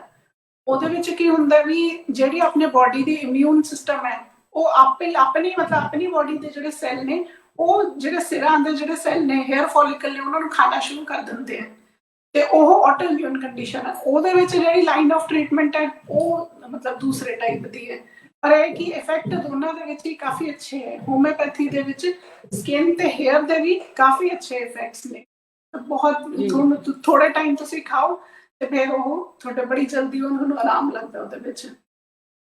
ਨਹੀਂ ਕਿ ਬਹੁਤ ਲੌਂਗ ਟਾਈਮ ਤੱਕ ਤੁਸੀਂ ਟ੍ਰੀਟਮੈਂਟ? ਹਾਂ, ਲੌਂਗ ਟਾਈਮ ਤੱਕ ਤਾਂ ਨਹੀਂ, ਇਹ ਕਿ ਤੁਹਾਨੂੰ ਨੋਟਿਸ ਬਹੁਤ ਜਲਦੀ ਕਰੋਗੇ ਤੁਸੀਂ ਵੀ, ਇਫੈਕਟ ਬੜੀ ਜਲਦੀ ਹੁੰਦਾ ਹੈ ਤੁਹਾਡੀ ਡੈਂਸਿਟੀ ਤੇ, ਹੇਅਰ ਡੈਂਸਿਟੀ ਤੇ ਐਂਡ ਸੌਫਟਨੈਸ ਤੇ ਬੜੇ ਅੱਛੇ ਇਫੈਕਟ ਹੈ ਇਹਦੇ। ਡਾਕਟਰ ਸਾਹਿਬ, ਜਿੱਦਾਂ ਫੇਸ ਦੇ ਉੱਤੇ ਬਹੁਤ ਛਾਈਆਂ ਪੈ ਜਾਂਦੀਆਂ ਨੇ, ਹਨਾ, ਬੜਾ ਸੋਹਣਾ ਜਿਹਾ ਚੰਨ ਵਰਗਾ ਮੁਖੜਾ ਹੁੰਦਾ, ਲੇਕਿਨ ਸਾਈਡਾਂ ਤੇ, ਹਨਾ, ਕਿਸੇ ਵੀ ਵੀਕਨੈਸ ਕਰਕੇ, ਉਹ ਤੁਹਾਨੂੰ ਪਤਾ, ਤੁਸੀਂ ਐਕਸਪਲੇਨ ਕਰੋਗੇ, ਛਾਈਆਂ ਪੈ ਜਾਂਦੀਆਂ ਨੇ, ਉਹ ਕਿਹੜੇ ਕਿਹੜੇ ਕਾਰਨ ਹੈ ਤੇ ਉਹਨਾਂ ਦਾ ਵੀ ਕੀ ਪਰਮਾਨੈਂਟ ਟ੍ਰੀਟਮੈਂਟ ਹੋਮੋਪੈਥੀ ਦੇ ਵਿੱਚ? ਜੀ, ਜਿਹੜੀ ਛਾਈਆਂ ਜਿਹੜੀਆਂ ਹੁੰਦੀਆਂ ਬੇਸਿਕਲੀ, ਉਹ ਤੁਸੀਂ ਦੇਖਿਆ ਹੋਣਾ ਕਿ ਜ਼ਿਆਦਾਤਰ ਉਹਦੇ ਦੋ ਕਾਰਨ ਹੈ। ਇੱਕ ਤਾਂ ਜਿੱਦਾਂ ਔਰਤਾਂ ਦੇ ਵਿੱਚ ਪ੍ਰੈਗਨੈਂਸੀ ਤੋਂ ਬਾਅਦ ਮਤਲਬ ਇਹ ਤੁਸੀਂ ਦੇਖਿਆ ਹੋਣਾ ਦਿੱਕਤ ਕੀ ਕਾਫੀ ਜ਼ਿਆਦਾ ਆ ਜਾਂਦੀ ਹੈ, ਉਹਦੇ ਪਿੱਛੇ ਰੀਜ਼ਨ ਹੈ ਕਿ ਹਾਰਮੋਨਲ ਇਸ਼ੂਜ਼ ਹੋ ਜਾਂਦੇ ਆ, ਕਿ ਪ੍ਰੈਗਨੈਂਸੀ ਦੇ ਵਿੱਚ ਹਾਰਮੋਨਸ ਦਾ ਬੜਾ ਉਤਾਰ ਚੜਾਅ ਹੁੰਦਾ, ਕੋਈ ਹਾਰਮੋਨ ਕੋਈ ਘਟ ਗਿਆ, ਉਹਦੇ ਨਾਲ ਫਿਰ ਉਹ ਮੈਲੈਨਿਨ ਪਿਗਮੈਂਟ ਤੇ ਇਫੈਕਟ ਪੈਂਦਾ, ਜਿਹਦੇ ਕਾਰਨ ਆਪਣੇ ਮਤਲਬ ਫੇਸ ਸਾਰਾ ਉਹ ਬਲੈਮਿਸ਼ਸ ਨਾਲ ਕਵਰ ਹੋ ਜਾਂਦਾ ਹੈ।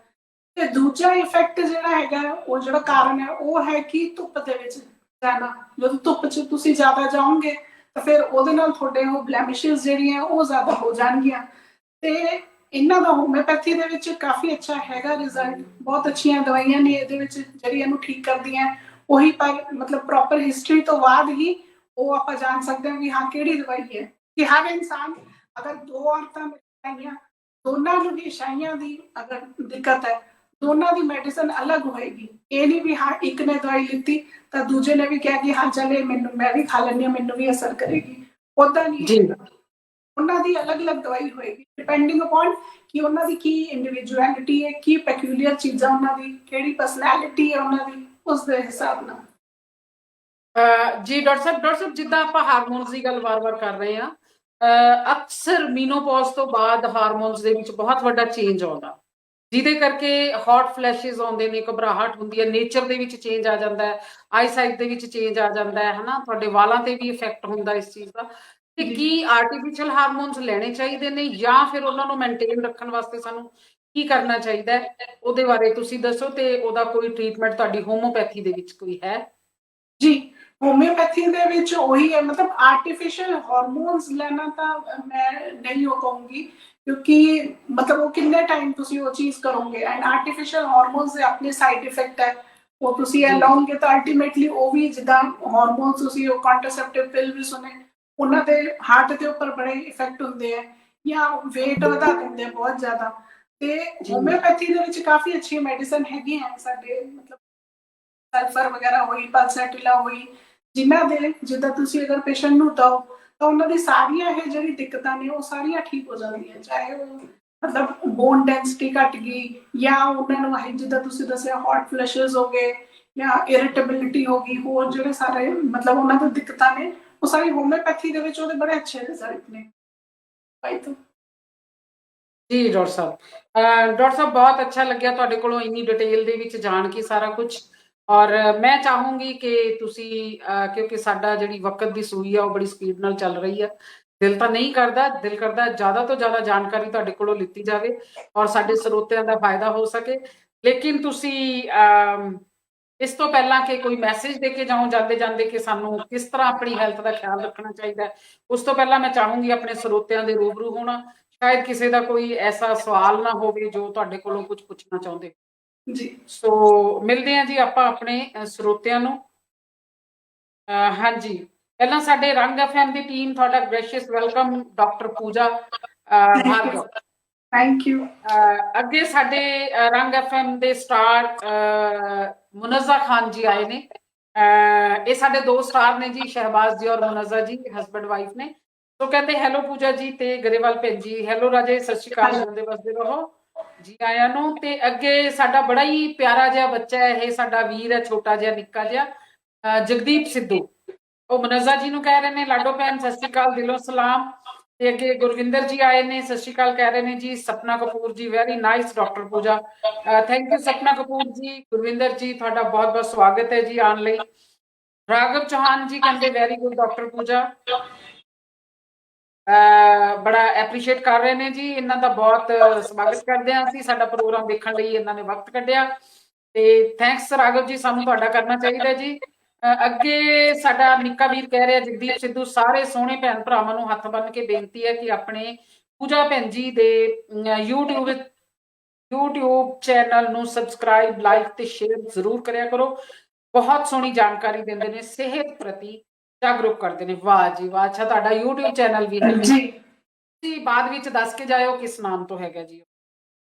ਬਿਲਕੁਲ ਰਾਜੇ, ਥੈਂਕ ਯੂ, ਤੁਹਾਡੀ ਗੱਲ ਤੇ ਗੌਰ ਕਰਿਆ ਜਾਏਗਾ ਬੱਚੇ। ਅੱਗੇ ਸਾਡੇ ਜਗਸੀਰ ਜੀ ਆਏ ਨੇ, ਗੁਰਦੀਪ ਸਿੰਘ ਚੱਕ ਬਖਤੂ ਜ਼ਿਲ੍ਹਾ ਬਠਿੰਡਾ ਤੋਂ, 12ਵੀਂ ਦੀ ਪੜ੍ਹਾਈ ਕਰਦਾ ਹਾਂ ਜੀ, ਵੈਰੀ ਗੁੱਡ। ਦੇਖੋ ਜੀ ਸਾਡੇ ਸਟੂਡੈਂਟ ਵੀ, ਜਿਨ੍ਹਾਂ ਬੱਚਿਆਂ ਕੋਲੇ ਟਾਈਮ ਨਹੀਂ ਹੁੰਦਾ ਇਹਨਾਂ ਗੱਲਾਂ ਲਈ, ਉਹ ਬੱਚੇ ਵੀ ਟਾਈਮ ਕੱਢ ਕੇ ਰੰਗ ਐਫਐਮ ਤੇ ਆਉਂਦੇ ਨੇ। ਵਾਕਈ ਰਾਜੇ ਗੋਡ ਬਲੈਸ ਯੂ, ਤੁਸੀਂ ਦਿਲੋਂ ਅਸੀਂ ਤੁਹਾਡਾ ਸਵਾਗਤ ਕਰਦੇ ਆ। ਮੋਹਿਤ ਮੈਮੀ ਜੀ ਆਏ ਨੇ, ਕਹਿੰਦੇ ਬਹੁਤ ਅੱਛੀ ਇਨਫੋਰਮੇਸ਼ਨ, ਥੈਂਕ ਯੂ ਰਾਜੇ। ਔਰ ਇਸ ਤੋਂ ਅੱਗੇ ਸਾਡੇ ਹੈਗੇ ਨੇ ਜੀ ਜਗਸੀਰ ਜੀ, ਫੇਰ ਕਹਿ ਰਹੇ ਨੇ ਚੱਕ ਬਖਤੂ ਜ਼ਿਲ੍ਹਾ ਬਠਿੰਡਾ ਤੋਂ ਹੈਗੇ ਨੇ। ਔਰ ਜਗਸੀਰ ਵੀਰ ਜੀ ਤੁਹਾਡਾ ਹਾਰਦਿਕ ਸਵਾਗਤ। ਸਾਡਾ ਅੱਧਾ ਕੰਮ ਤਾਂ ਜੀ ਸਾਡਾ ਨਿੱਕਾ ਵੀਰ ਜਗਦੀਪ ਸਿੱਧੂ ਕਰ ਦਿੰਦੇ ਨੇ, ਇਸ ਕਰਕੇ ਅਸੀਂ ਬੇਫਿਕਰ ਰਹਿੰਦੇ ਹਾਂ, ਹਨਾ। ਸੋ ਸਾਰੇ ਭੈਣ ਭਰਾ ਜਲਦੀ ਜਲਦੀ ਆ ਜਾਓ। ਅਤੇ ਪੂਜਾ ਭੈਣ ਆਏ ਨੇ, ਲੋਕਾਂ ਲਈ ਹੋਣਗੇ ਡਾਕਟਰ, ਪਰ ਆਪਣੇ ਰੰਗ ਐਫਐਮ ਪਰਿਵਾਰ ਲਈ ਤਾਂ ਪਿਆਰੇ ਜਿਹੇ ਭੈਣ ਜੀ। ਦੇਖੋ ਕਿੰਨੀ ਪਿਆਰੀ ਰੂਹ ਹੈ ਨਾ ਇਹ ਬੱਚਾ। ਮੈਂ ਡਾਕਟਰ ਸਾਹਿਬ ਅੱਜ ਇਹਨੂੰ ਕਹਿ ਰਹੀ ਸੀ ਜਗਦੀਪ ਨੂੰ, ਮੈਂ ਕਿਹਾ ਤੂੰ ਇੱਕ ਚੁੰਬਕ ਹੈ, ਬਿਲਕੁਲ। ਜਿਸ ਤਰ੍ਹਾਂ ਚੁੰਬਕ ਲੋਹੇ ਨੂੰ ਆਪਣੇ ਵੱਲ ਖਿੱਚਦਾ ਹੈ ਨਾ, ਇਹ ਬੱਚਾ ਵੀ ਇੱਕ ਚੁੰਬਕ ਹੈ, ਐਸੀ ਰੂਹ ਹੈ ਇਹ ਕਿ ਜ਼ਬਰਦਸਤੀ ਮਤਲਬ ਇਹਨੂੰ ਪਿਆਰ ਕਰਨ ਨੂੰ ਜੀ ਕਰਦਾ, ਜ਼ਬਰਦਸਤੀ ਅਸੀਂ ਇਹਦੇ ਵੱਲ ਖਿੱਚੇ ਚਲੇ ਜਾਂਦੇ ਹਾਂ ਇਸ ਬੱਚੇ ਵੱਲ। ਪਰਮਾਤਮਾ ਦੀ ਲੰਬੀ ਉਮਰ ਕਰੇ। ਅੱਗੇ ਸਾਡੇ ਲੰਬਰਦਾਰ ਛਿੰਦਾ ਬੁਰਜਵਾਲਾ ਜੀ ਆਏ ਨੇ, ਕਹਿੰਦੇ ਜਗਦੀਪ ਸਿੱਧੂ ਬਹੁਤ ਖੂਬ। ਉਹ ਦੋਨੋਂ ਆਪਸ ਵਿੱਚ ਹੈਲੋ ਹਾਈ ਕਰ ਰਹੇ ਨੇ ਜੀ। ਸਾਡੇ ਸੁਭਾਸ਼ ਪਾਰਸ ਬਹੁਤ ਪਿਆਰੇ ਵੀਰ ਨੇ ਸਾਡੇ, ਔਰ ਬਹੁਤ ਕਾਬਲ ਰਾਈਟਰ ਨੇ, ਗਜ਼ਲਗੋ ਨੇ, ਬਹੁਤ ਇਹਨਾਂ ਦੀਆਂ ਤਾਂ ਕੀ ਤਾਰੀਫ ਕਰੀਏ ਅਸੀਂ। ਜੀ ਆਇਆਂ ਨੂੰ ਵੀਰ। ਜਗਦੀਪ ਸਿੱਧੂ ਕਹਿ ਰਹੇ ਨੇ ਮੇਰੀਆਂ ਦੋਨੋਂ ਸਕਰੀਨ ਉੱਤੇ ਬੈਠੀਆਂ ਰੱਬੀ ਰੂਹਾਂ ਭੈਣਾਂ ਨੂੰ ਦਿਲੋਂ ਪਿਆਰ ਭਰੀ ਸਤਿ ਸ਼੍ਰੀ ਅਕਾਲ। ਜੁਗ ਜੁਗ ਜੀਓ ਰਾਜੇ, ਵਾਹਿਗੁਰੂ ਚੜ੍ਹਦੀ ਕਲਾ ਬਖਸ਼ਣ ਤੁਹਾਨੂੰ। ਲੰਬਰਦਾਰ ਵੀਰ ਕਹਿ ਰਹੇ ਨੇ ਬਹੁਤ ਵਧੀਆ ਪ੍ਰੋਗਰਾਮ। ਅੱਗੇ ਸਾਡੇ ਆਏ ਨੇ ਜੀ ਅਮਨ ਪੰਗੂ ਜੀ, ਕਹਿੰਦੇ ਸਤਿ ਸ਼੍ਰੀ ਅਕਾਲ ਭੈਣ ਜੀ। ਸਤਿ ਸ਼੍ਰੀ ਅਕਾਲ ਰਾਜੇ। ਪੂਨਮ ਅਰੋੜਾ ਜੀ ਆਏ ਨੇ, ਨਮਸਕਾਰ ਜੀ। ਅੱਗੇ ਸਾਡੇ ਜਗਦੀਪ ਵੀਰ ਕਹਿ ਰਹੇ ਨੇ ਸਾਡੇ ਪਿਆਰੇ ਪੂਜਾ ਭੈਣ ਜੀ ਬਹੁਤ ਵਧੀਆ ਤਰੀਕੇ ਨਾਲ ਜਾਣਕਾਰੀ ਦੇ ਰਹੇ ਹੋ, ਜੁਗ ਜੁਗ ਜੀ। ਵਾਕਿਆ ਹੀ ਕੋਈ ਸ਼ੱਕ ਨਹੀਂ ਜੀ। ਤੇ ਅੱਗੇ ਸਾਡੇ ਕਨਿਸ਼ਕਾ ਵਰਨ ਆਏ ਨੇ ਜੀ, ਸੌਰੀ ਰਾਜੇ ਤੁਹਾਡਾ ਅਗਲਾ ਨਾਮ ਕੀ ਹੈਗਾ? ਕਨਿਸ਼ਕਾ ਵਰਨ ਸ਼ਰੋਤਰੀ ਜੀ, ਬਹੁਤ ਸਾਰਾ ਪਿਆਰ ਭੇਜ ਰਹੇ ਨੇ ਜੀ, ਪੂਰਾ ਆਪਣਾ ਦਿਲ ਕੱਢ ਕੇ ਤੁਹਾਨੂੰ ਫੜਾ ਰਹੇ ਨੇ। ਥੈਂਕ ਯੂ ਰਾਜੇ, ਥੈਂਕ ਯੂ, ਤੁਸੀਂ ਆਏ। ਜਗਦੀਪ ਸਿੱਧੂ ਕਹਿ ਰਹੇ ਨੇ ਜਾਨੋ ਪਿਆਰੇ ਭੈਣ ਦੀਪ ਜੀ ਨੂੰ ਪਿਆਰ ਭਰੀ ਸਤਿ ਸ਼੍ਰੀ ਅਕਾਲ। ਲੈਲੀ ਹੋਣੀ ਹੈ ਰਾਜੇ, ਉਹਨਾਂ ਨੇ ਸੁਭਾਸ਼ ਪਾਰਸ ਜੀ ਫਿਰ ਬਹੁਤ ਸਾਰਾ ਪਿਆਰ ਭੇਜ ਰਹੇ ਨੇ, ਨਮਸਕਾਰ ਵੀ ਕਰ ਰਹੇ ਨੇ ਔਰ ਥੈਂਕਸ ਵੀ ਕਰ ਰਹੇ ਨੇ। ਥੈਂਕ ਯੂ ਰਾਜੇ, ਗੋਡ ਬਲੈਸ ਯੂ, ਜਿਉਂਦੇ ਵਸਦੇ ਰਹੋ, ਪਰਮਾਤਮਾ ਤੁਹਾਡੀ ਲੰਬੀ ਉਮਰ ਕਰਨ। ਡਾਕਟਰ ਸਾਹਿਬ ਮੈਨੂੰ ਇੱਥੇ ਧਿਆਨ ਆ ਗਿਆ, ਮੈਂ ਵਿੱਚ ਦੀ ਤੁਹਾਨੂੰ ਜ਼ਿਕਰ ਕਰ ਦਿੰਨੀ ਆ। ਸੁਭਾਸ਼ ਪਾਰਸ ਜੀ ਨੂੰ ਵੀ ਆਪਾਂ ਤੁਹਾਡਾ ਨੰਬਰ ਦਵਾਂਗੇ, ਇਹ ਡਿਸਕਸ ਕਰਾਂਗੇ। ਤੇ ਮੈਂ ਚਾਹੂੰਗੀ ਪਰਮਾਤਮਾ ਕੋਈ ਐਸਾ ਚਮਤਕਾਰ ਕਰਨ ਕਿ ਸਾਡਾ ਇਹ ਬੱਚਾ ਠੀਕ ਹੋ ਜਾਵੇ, ਕਿਉਂਕਿ ਜਦੋਂ ਕਹਿੰਦੇ ਵਾਹਿਗੁਰੂ ਦੀ ਰਹਿਮਤ ਹੁੰਦੀ ਹੈ ਨਾ ਤੇ ਸਵਾਦ ਵੀ ਬਹੁਤ ਕੰਮ ਕਰ ਜਾਂਦਾ। ਬਿਲਕੁਲ ਬਿਲਕੁਲ। ਸੋ ਇਹ ਬੱਚੇ ਦੇ ਵਿੱਚ ਇੰਨੇ ਗੁਣ ਨੇ ਸਾਡੇ ਵੀਰ ਦੇ ਵਿੱਚ ਕਿ ਅਸੀਂ ਸ਼ਾਇਦ ਐਕਸਪਲੇਨ ਨਹੀਂ ਕਰ ਸਕਦੇ, ਪਰ ਸਾਨੂੰ ਦੁੱਖ ਲੱਗਦਾ ਜਦੋਂ ਅਸੀਂ ਇਹਦੇ ਬਾਰੇ ਸੋਚਦੇ ਹਾਂ, ਇਹਦੀ ਪ੍ਰੋਬਲਮ ਬਾਰੇ ਸੋਚਦੇ। ਸੋ ਉਹ ਜਗਦੀਪ ਤੁਹਾਨੂੰ ਡਿਟੇਲ ਚ ਦੱਸ ਦੇਣਗੇ ਜਾਂ ਸੁਭਾਸ਼ ਆਪ ਗੱਲ ਕਰ ਲੈਣਗੇ ਜੀ ਜੀ। ਅੱਗੇ ਸਾਡੇ ਰਾਘਵ ਜੀ ਕਹਿ ਰਹੇ ਨੇ very nice doctor. Sandeep Kaur Moga ਜੀ ਸਾਡੇ ਇੰਸਟੈਂਟ ਰਾਈਟਰ, ਮੈਡਮ ਮੋਗਾ ਤੋਂ ਹੈਗੇ ਨੇ, ਉਹ ਵੀ ਜੀ ਤੁਹਾਡੇ ਪੂਰਾ ਠੱਪਾ ਲਾ ਰਹੇ ਨੇ ਜੀ। ਅੱਗੇ ਮੋਹਿਤ ਮੈਨੀ ਜੀ ਵੀ ਲਾ ਰਹੇ ਨੇ। ਰਾਘਵ ਚौहान जी कहते ने कृपया हाई बीपी के बारे में बताएं जी। डॉक्टर साहब नोट कर लो, इस तो बाद आप तुसी थोड़ा जिहा जरूर दस्सिओ। ਅੱਗੇ ਸਾਡੇ ਰਾਘਵ ਜੀ ਕਹਿ ਰਹੇ ਨੇ ਬਹੁਤ बढ़िया डॉक्टर साहब। ਸਮਰਾ ਸਿੰਘ ਸਮਰਾ ਜੀ ਆਏ ਨੇ, ਕਹਿੰਦੇ ਸਤਿ ਸ਼੍ਰੀ ਅਕਾਲ। ਸਤਿ ਸ਼੍ਰੀ ਅਕਾਲ ਜੀ। ਰਾਘਵ ਜੀ फिर कह रहे हैं बहुत सही बात डॉक्टर पूजा। डॉक्टर जी कृपया हाई बीपी के बारे में फिर वो दस कह रहे ने, नमस्कार भी कर रहे हैं जी। डॉक्टर साहब आप प्रैक्टिस कहाँ करते हैं, ये भी तुसी एक बारी फिर दस दिओ।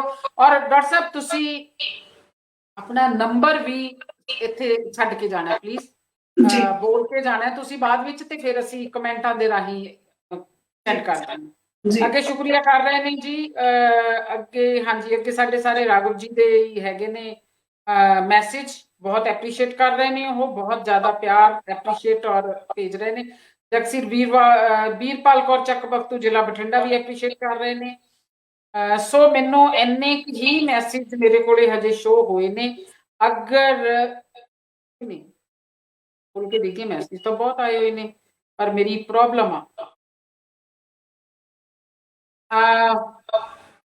ਅਗਰ ਮੇਰੀ ਆਵਾਜ਼ ਸਟੂਡੀਓ ਦੇ ਵਿੱਚ ਸੁਣਦੀ ਹੈ, ਕੋਈ ਜ਼ਰੂਰੀ ਮੈਸੇਜ ਹੈ ਤਾਂ ਪਲੀਜ਼ ਉਹ ਤੁਸੀਂ ਪੜ੍ਹਨ ਦੀ ਕੋਸ਼ਿਸ਼ ਕਰਿਓ ਜੀ, ਕਿਉਂਕਿ ਮੇਰੇ ਕੋਲੇ ਸ਼ੋ ਨਹੀਂ ਹੋ ਰਹੇ, ਉਹ ਓਪਨ ਨਹੀਂ ਹੋ ਰਹੇ। तो स्टूडियो चो पढ़ दिओ, अगर नहीं भी होएगा तो असं रिटर्न दे विच उन्हां दा जवाब जरूर देवांगे। दोस्तों माइंड नहीं करना प्लीज, कोई भी मैसेज अगर पढ़न तो रह गया होवे, क्योंकि तुसी रंग FM दा एक हिस्सा है, एक परिवार हो रंग FM दा। सो इस करके बिल्कुल इस चीज़ का प्लीज बुरा ना मन्निओ। मैं पहले ही माफी मंग लैनी हां तुहाडे सारिआं दे कोलों। ते हुण डॉक्टर पूजा जांदे जांदे जिहड़ियां साडे ਸਰੋਤਿਆਂ ने BP बारे पुछिआ, ਤੇ ਜੋ ਵੀ ਇਹ ਗੱਲਾਂ ਨੇ ਤੁਹਾਨੂੰ ਜਾਂਦੇ ਜਾਂਦੇ ਮੈਸੇਜ ਦੇ ਕੇ ਜਾ ਰਹੇ ਨੇ, ਔਰ ਇਹਨਾਂ ਦਾ ਫੋਨ ਨੰਬਰ ਨੋਟ ਕਰਨਾ ਨਾ ਭੁੱਲਿਓ ਪਲੀਜ਼। ਹਾਂਜੀ ਡਾਕਟਰ ਸਾਹਿਬ ਜੀ ਜੀ। ਹੋਮਿਓਪੈਥੀ ਦੇ ਵਿੱਚ ਹਾਈ ਬੀਪੀ ਦੇ ਵੀ ਕਾਫੀ ਅੱਛੇ ਉਹ ਹੈਗੇ ਆ, ਮਤਲਬ ਮਦਰ ਟਿੰਚਰ ਨੇ, ਦੋ ਮਦਰ ਟਿੰਚਰ ਦੇ ਕਾਫੀ ਅੱਛੇ ਰਿਜ਼ਲਟ ਹੈ। ਇੱਕ ਹੈ ਰੋਵੋਲਫੀਆ ਸਰਪੈਂਟਿਨਾ ਐਂਡ ਦੂਜੀ ਹੈਗੀ ਕ੍ਰੈਟੇਗਸ ਮਦਰ ਟਿੰਚਰ। ਇਹ ਦੋਨਾਂ ਦਾ ਬੀਪੀ ਦੇ ਵਿੱਚ ਕਾਫੀ ਅੱਛਾ ਰਿਜ਼ਲਟ ਹੈਗਾ। ਮਤਲਬ ਜਿਹੜਾ ਕ੍ਰੈਟੇਗਸ ਹੈ ਉਹ ਵੇਜ਼ੋ ਡਾਇਲੇਸ਼ਨ ਦਾ ਕੰਮ ਕਰਦਾ, ਜਿਹੜਾ ਐਲੋਪੈਥੀ ਦੇ ਵਿੱਚ ਤੁਸੀਂ ਲੈਂਦੇ ਹੋ ਜਿੱਦਾਂ ਸਾਲਟ, ਉਹ ਸੇਮ ਹੀ ਇਫੈਕਟ ਜਿਹੜਾ ਹੈ ਕ੍ਰੈਟੇਗਸ ਕਰਦਾ ਹੈ। ਐਂਡ ਪਲੱਸ ਕ੍ਰੈਟੇਗਸ ਨਾਲ ਦੀ ਨਾਲ ਹਾਰਟ ਟੋਨਿਕ ਵੀ ਹੈ, ਤੁਹਾਡੇ ਹਾਰਟ ਲਈ ਵੀ ਉਹ ਬਹੁਤ ਅੱਛਾ, ਉਹ ਇੱਕ ਉਹਨੂੰ ਟੋਨਿਕ ਦੇ ਰੂਪ ਦੇ ਵਿੱਚ ਤੁਸੀਂ ਯੂਜ਼ ਕਰ ਸਕਦੇ ਹੋ। ਤੇ ਕਾਫੀ ਅੱਛਾ ਹੈਗਾ ਰਿਜ਼ਲਟ ਉਹਨਾਂ ਦਾ। ਜੀ ਜੀ ਡਾਕਟਰ ਸਾਹਿਬ। ਡਾਕਟਰ ਸਾਹਿਬ ਇਹਦੇ ਨਾਲ ਜਿਹੜਾ ਹੈਗਾ ਪਰਹੇਜ਼ ਥੋੜੇ ਜਿਹੇ ਦੱਸ ਦਿਓ, ਕਿਉਂਕਿ ਟਾਈਮ ਬਹੁਤ 7 ਮਿੰਟ ਉੱਪਰ ਚਲੇ ਗਏ ਨੇ। ਅਗਲਾ ਪ੍ਰੋਗਰਾਮ ਵੀ ਸਾਡਾ ਹੀ ਹੈ, ਕੋਈ ਗੱਲ ਨਹੀਂ, ਬਟ ਇਹਦੇ ਵਿੱਚ ਜੀ ਤੁਸੀਂ ਕਿੰਨਾ ਸ਼ਾਰਟ ਤੋਂ ਸ਼ਾਰਟ ਟਾਈਮ ਦੇ ਵਿੱਚ ਦੱਸ ਸਕਦੇ ਹੋ ਪਰਹੇਜ਼ ਤੇ ਕੀ ਕੀ ਸਾਨੂੰ ਧਿਆਨ ਰੱਖਣਾ ਚਾਹੀਦਾ ਹੈ। ਇਹ ਮੈਸੇਜ ਦੇ ਕੇ ਅਸੀਂ ਤੁਹਾਡੇ ਕੋਲੋਂ ਇਜਾਜ਼ਤ ਚਾਹਾਂਗੇ ਜੀ। ਮੈਂ ਉਹਨਾਂ ਨੂੰ ਇਹ ਚੀਜ਼ ਦੱਸੂਗੀ ਕਿ ਜਿੱਦਾਂ ਆਪਾਂ ਕਹਿੰਦੇ ਹੁੰਦੇ ਹਾਂ ਨਿਯਮਿਤ ਆਹਾਰ, ਉੱਚ ਵਿਚਾਰ, ਕਿ ਤੁਹਾਡਾ ਖਾਣਾ ਪੀਣਾ ਅਗਰ ਤੁਸੀਂ ਉਹਦਾ ਬਿਲਕੁਲ ਧਿਆਨ ਰੱਖਦੇ ਹੋ ਕਿ ਇੱਕ ਬੈਲੈਂਸ ਡਾਈਟ ਲੈਂਦੇ ਹੋ, ਨਾਲ ਦੇ ਨਾਲ ਰੈਗੂਲਰ ਐਕਸਰਸਾਈਜ਼ ਤੇ ਸਲੀਪ ਦਾ ਖਾਸ ਧਿਆਨ ਕਿ ਹਾਂ ਤੁਸੀਂ ਰੈਗੂਲਰ ਆਪਣੀ ਸਲੀਪ ਲੈਂਦੇ ਹੋ, ਤਾਂ ਤੁਸੀਂ ਬਹੁਤ ਹੱਦ ਤੱਕ ਇੱਕ ਹੈਲਦੀ ਜੀਵਨ ਜੀ ਸਕਦੇ ਹੋ। ਤੇ ਇਸ ਦੇ ਵਿੱਚ ਜਿਹੜੇ ਵਿਚਾਰ ਨੇ ਉਹ ਕਾਫੀ ਜ਼ਿਆਦਾ ਇੰਪੋਰਟੈਂਸ ਹੈ ਲਾਈਫ ਦੇ, ਕਿਉਂਕਿ ਤੁਸੀਂ ਦੇਖੋਗੇ ਜਿਹੜੀ ਵੀ ਬਿਮਾਰੀ ਹੁੰਦੀ ਹੈ ਉਹ ਪਹਿਲਾਂ ਥਾਟ ਲੈਵਲ ਤੇ ਆਉਂਦੀ ਹੈ। ਅਗਰ ਤੁਸੀਂ ਜੀ। ਉਦੋਂ ਹੀ ਆਪਣੇ ਜਿਹੜੇ ਥਾਟ ਹੋ ਉਹਨੂੰ ਅਗਰ ਤੁਸੀਂ ਮੋਡੀਫਾਈ ਕਰ ਲਓ ਤਾਂ ਤੁਸੀਂ ਉਹ ਬਿਮਾਰੀ ਤੋਂ ਬਚ ਸਕਦੇ ਹੋ। ਤੇ ਇਸ ਲਈ ਹਮੇਸ਼ਾ ਤੋਂ ਤੁਸੀਂ ਬਸ ਉਹੀ ਪੋਜ਼ਿਟਿਵ ਥਾਟਸ ਦੇ ਉੱਪਰ ਆਪਣੇ ਧਿਆਨ ਦੇਣਾ ਹੈ ਕਿ ਅੱਛੀ ਅੱਛੀ ਚੀਜ਼ਾਂ ਵੱਲ ਸੋਚੋ, ਜਿਹੜਾ ਤੁਹਾਡਾ ਪੈਸ਼ਨ ਹੈ, ਜਿਹੜੀ ਚੀਜ਼ ਤੁਹਾਨੂੰ ਚੰਗੀ ਲੱਗਦੀ ਹੈ ਉਹਦੇ ਲਈ ਅੱਧਾ ਘੰਟਾ ਆਪਣੇ ਪੂਰੇ 24 ਘੰਟੇ ਦੇ ਅੱਧਾ ਘੰਟਾ ਜ਼ਰੂਰ ਦਿਓ। ਉਹ ਤੁਹਾਡਾ ਇੱਕ ਆਪਣਾ ਜਿੱਦਾਂ ਕਹਿੰਦੇ ਹੁੰਦਾ ਮੀ ਟਾਈਮ ਹੈ ਕਿ ਉਹ ਚੀਜ਼ ਆਪਣੀ ਜ਼ਰੂਰ ਫੋਲੋ ਕਰੋ। ਤੇ ਵਾਹ। ਮਤਲਬ ਇਹ ਚੀਜ਼ ਅਗਰ ਤੁਸੀਂ ਧਿਆਨ ਰੱਖੋਗੇ ਤਾਂ ਤੁਹਾਡਾ ਹੈਲਥ ਬਹੁਤ ਇੱਕਦਮ ਪਰਫੈਕਟ ਹੋ ਜਾਏਗੀ ਔਰ ਬਿਮਾਰੀਆਂ ਤੁਹਾਡੇ ਤੋਂ ਕੋਸੋਂ ਦੂਰ ਰਹਿਣਗੀਆਂ। ਵਾਹ, ਥੈਂਕ ਯੂ ਡਾਕਟਰ ਸਾਹਿਬ, ਥੈਂਕ ਯੂ ਸੋ ਮਚ। ਤੁਸੀਂ ਆਪਣੇ ਕੀਮਤੀ ਟਾਈਮ ਦੇ ਵਿੱਚੋਂ ਟਾਈਮ ਕੱਢ ਕੇ ਅੱਜ ਰੰਗ FM ਦੇ ਉੱਤੇ ਆਏ। ਹਾਰਦਿਕ ਸਵਾਗਤ ਹੈ ਤੁਹਾਡਾ, ਔਰ ਕਰਦੇ ਰਹਾਂਗੇ, ਔਰ ਅਸੀਂ ਤੁਹਾਨੂੰ ਬਾਰ-ਬਾਰ ਬੁਲਾਉਂਦੇ ਰਹਾਂਗੇ। ਔਰ ਉਮੀਦ ਕਰਦੇ ਹਾਂ ਕਿ ਜਿਹੜੇ ਵੀ ਸਾਡੇ ਸਰੋਤੇ ਅੱਜ ਤੁਹਾਨੂੰ ਸੁਣ ਰਹੇ ਸੀ ਉਹ ਵੈਸੇ ਤਾਂ ਜ਼ਰੂਰਤ ਨਾ ਪਵੇ ਕਿਸੇ ਵੀ ਤਰ੍ਹਾਂ ਦੀ ਮੈਡੀਸਨ ਦੀ, ਪਰ ਜੇ ਜ਼ਰੂਰਤ ਪਵੇ ਤਾਂ ਉਹ ਹੋਮੋਪੈਥੀ ਦਾ ਪੂਰਾ ਫਾਇਦਾ ਲੈ ਸਕਣ, ਪੂਰਾ ਲਾਭ ਉਠਾ ਸਕਣ। ਤੇ ਤੁਸੀਂ ਆਪਣਾ ਫੋਨ ਨੰਬਰ ਬੋਲ ਦਿਓ ਔਰ ਉਹ ਤੁਹਾਡੇ ਨਾਲ ਹੀ ਕੰਟੈਕਟ ਕਰ ਸਕਣ। ਹਾਂਜੀ, ਮੇਰਾ ਨੰਬਰ ਹੈ 9810529845 और नाल मेरा YouTube चैनल है डॉक्टर पूजा भार्गव। ਉਹਦੇ ਤੇ ਮੈਂ ਰੈਗੂਲਰ ਹੋਮਿਓਪੈਥੀ ਦੇ ਅਲੱਗ-ਅਲੱਗ ਟੌਪਿਕਸ ਦੇ ਉੱਪਰ ਵੀਡੀਓ ਡਾਲਦੀ ਰਹਿੰਦੀ ਹੈ। ਤੁਸੀਂ ਉਹ ਦੇਖ ਕੇ ਤੁਹਾਨੂੰ ਹੋਰ ਵੀ ਹੋਮਿਓਪੈਥੀ ਦੇ ਰਿਗਾਰਡਿੰਗ ਨੌਲੇਜ ਮਿਲੇਗੀ। ਜੀ ਵਾਹ, very good, thank you doctor ਸਾਹਿਬ, thank you so much. Thank you. रंग रंग रंग रंग FM चुप नू भी हुण बोल मिले ने, सत्ते बूहे खोल मिले ने, हर चानण दा जाया ओ जिंदगी संग बोलूगा, हुण रंग बोलूगा बोलूगा रंग बोलूगा, हुण रंग बोलूगा ओ रंग बोलूगा। रंग FM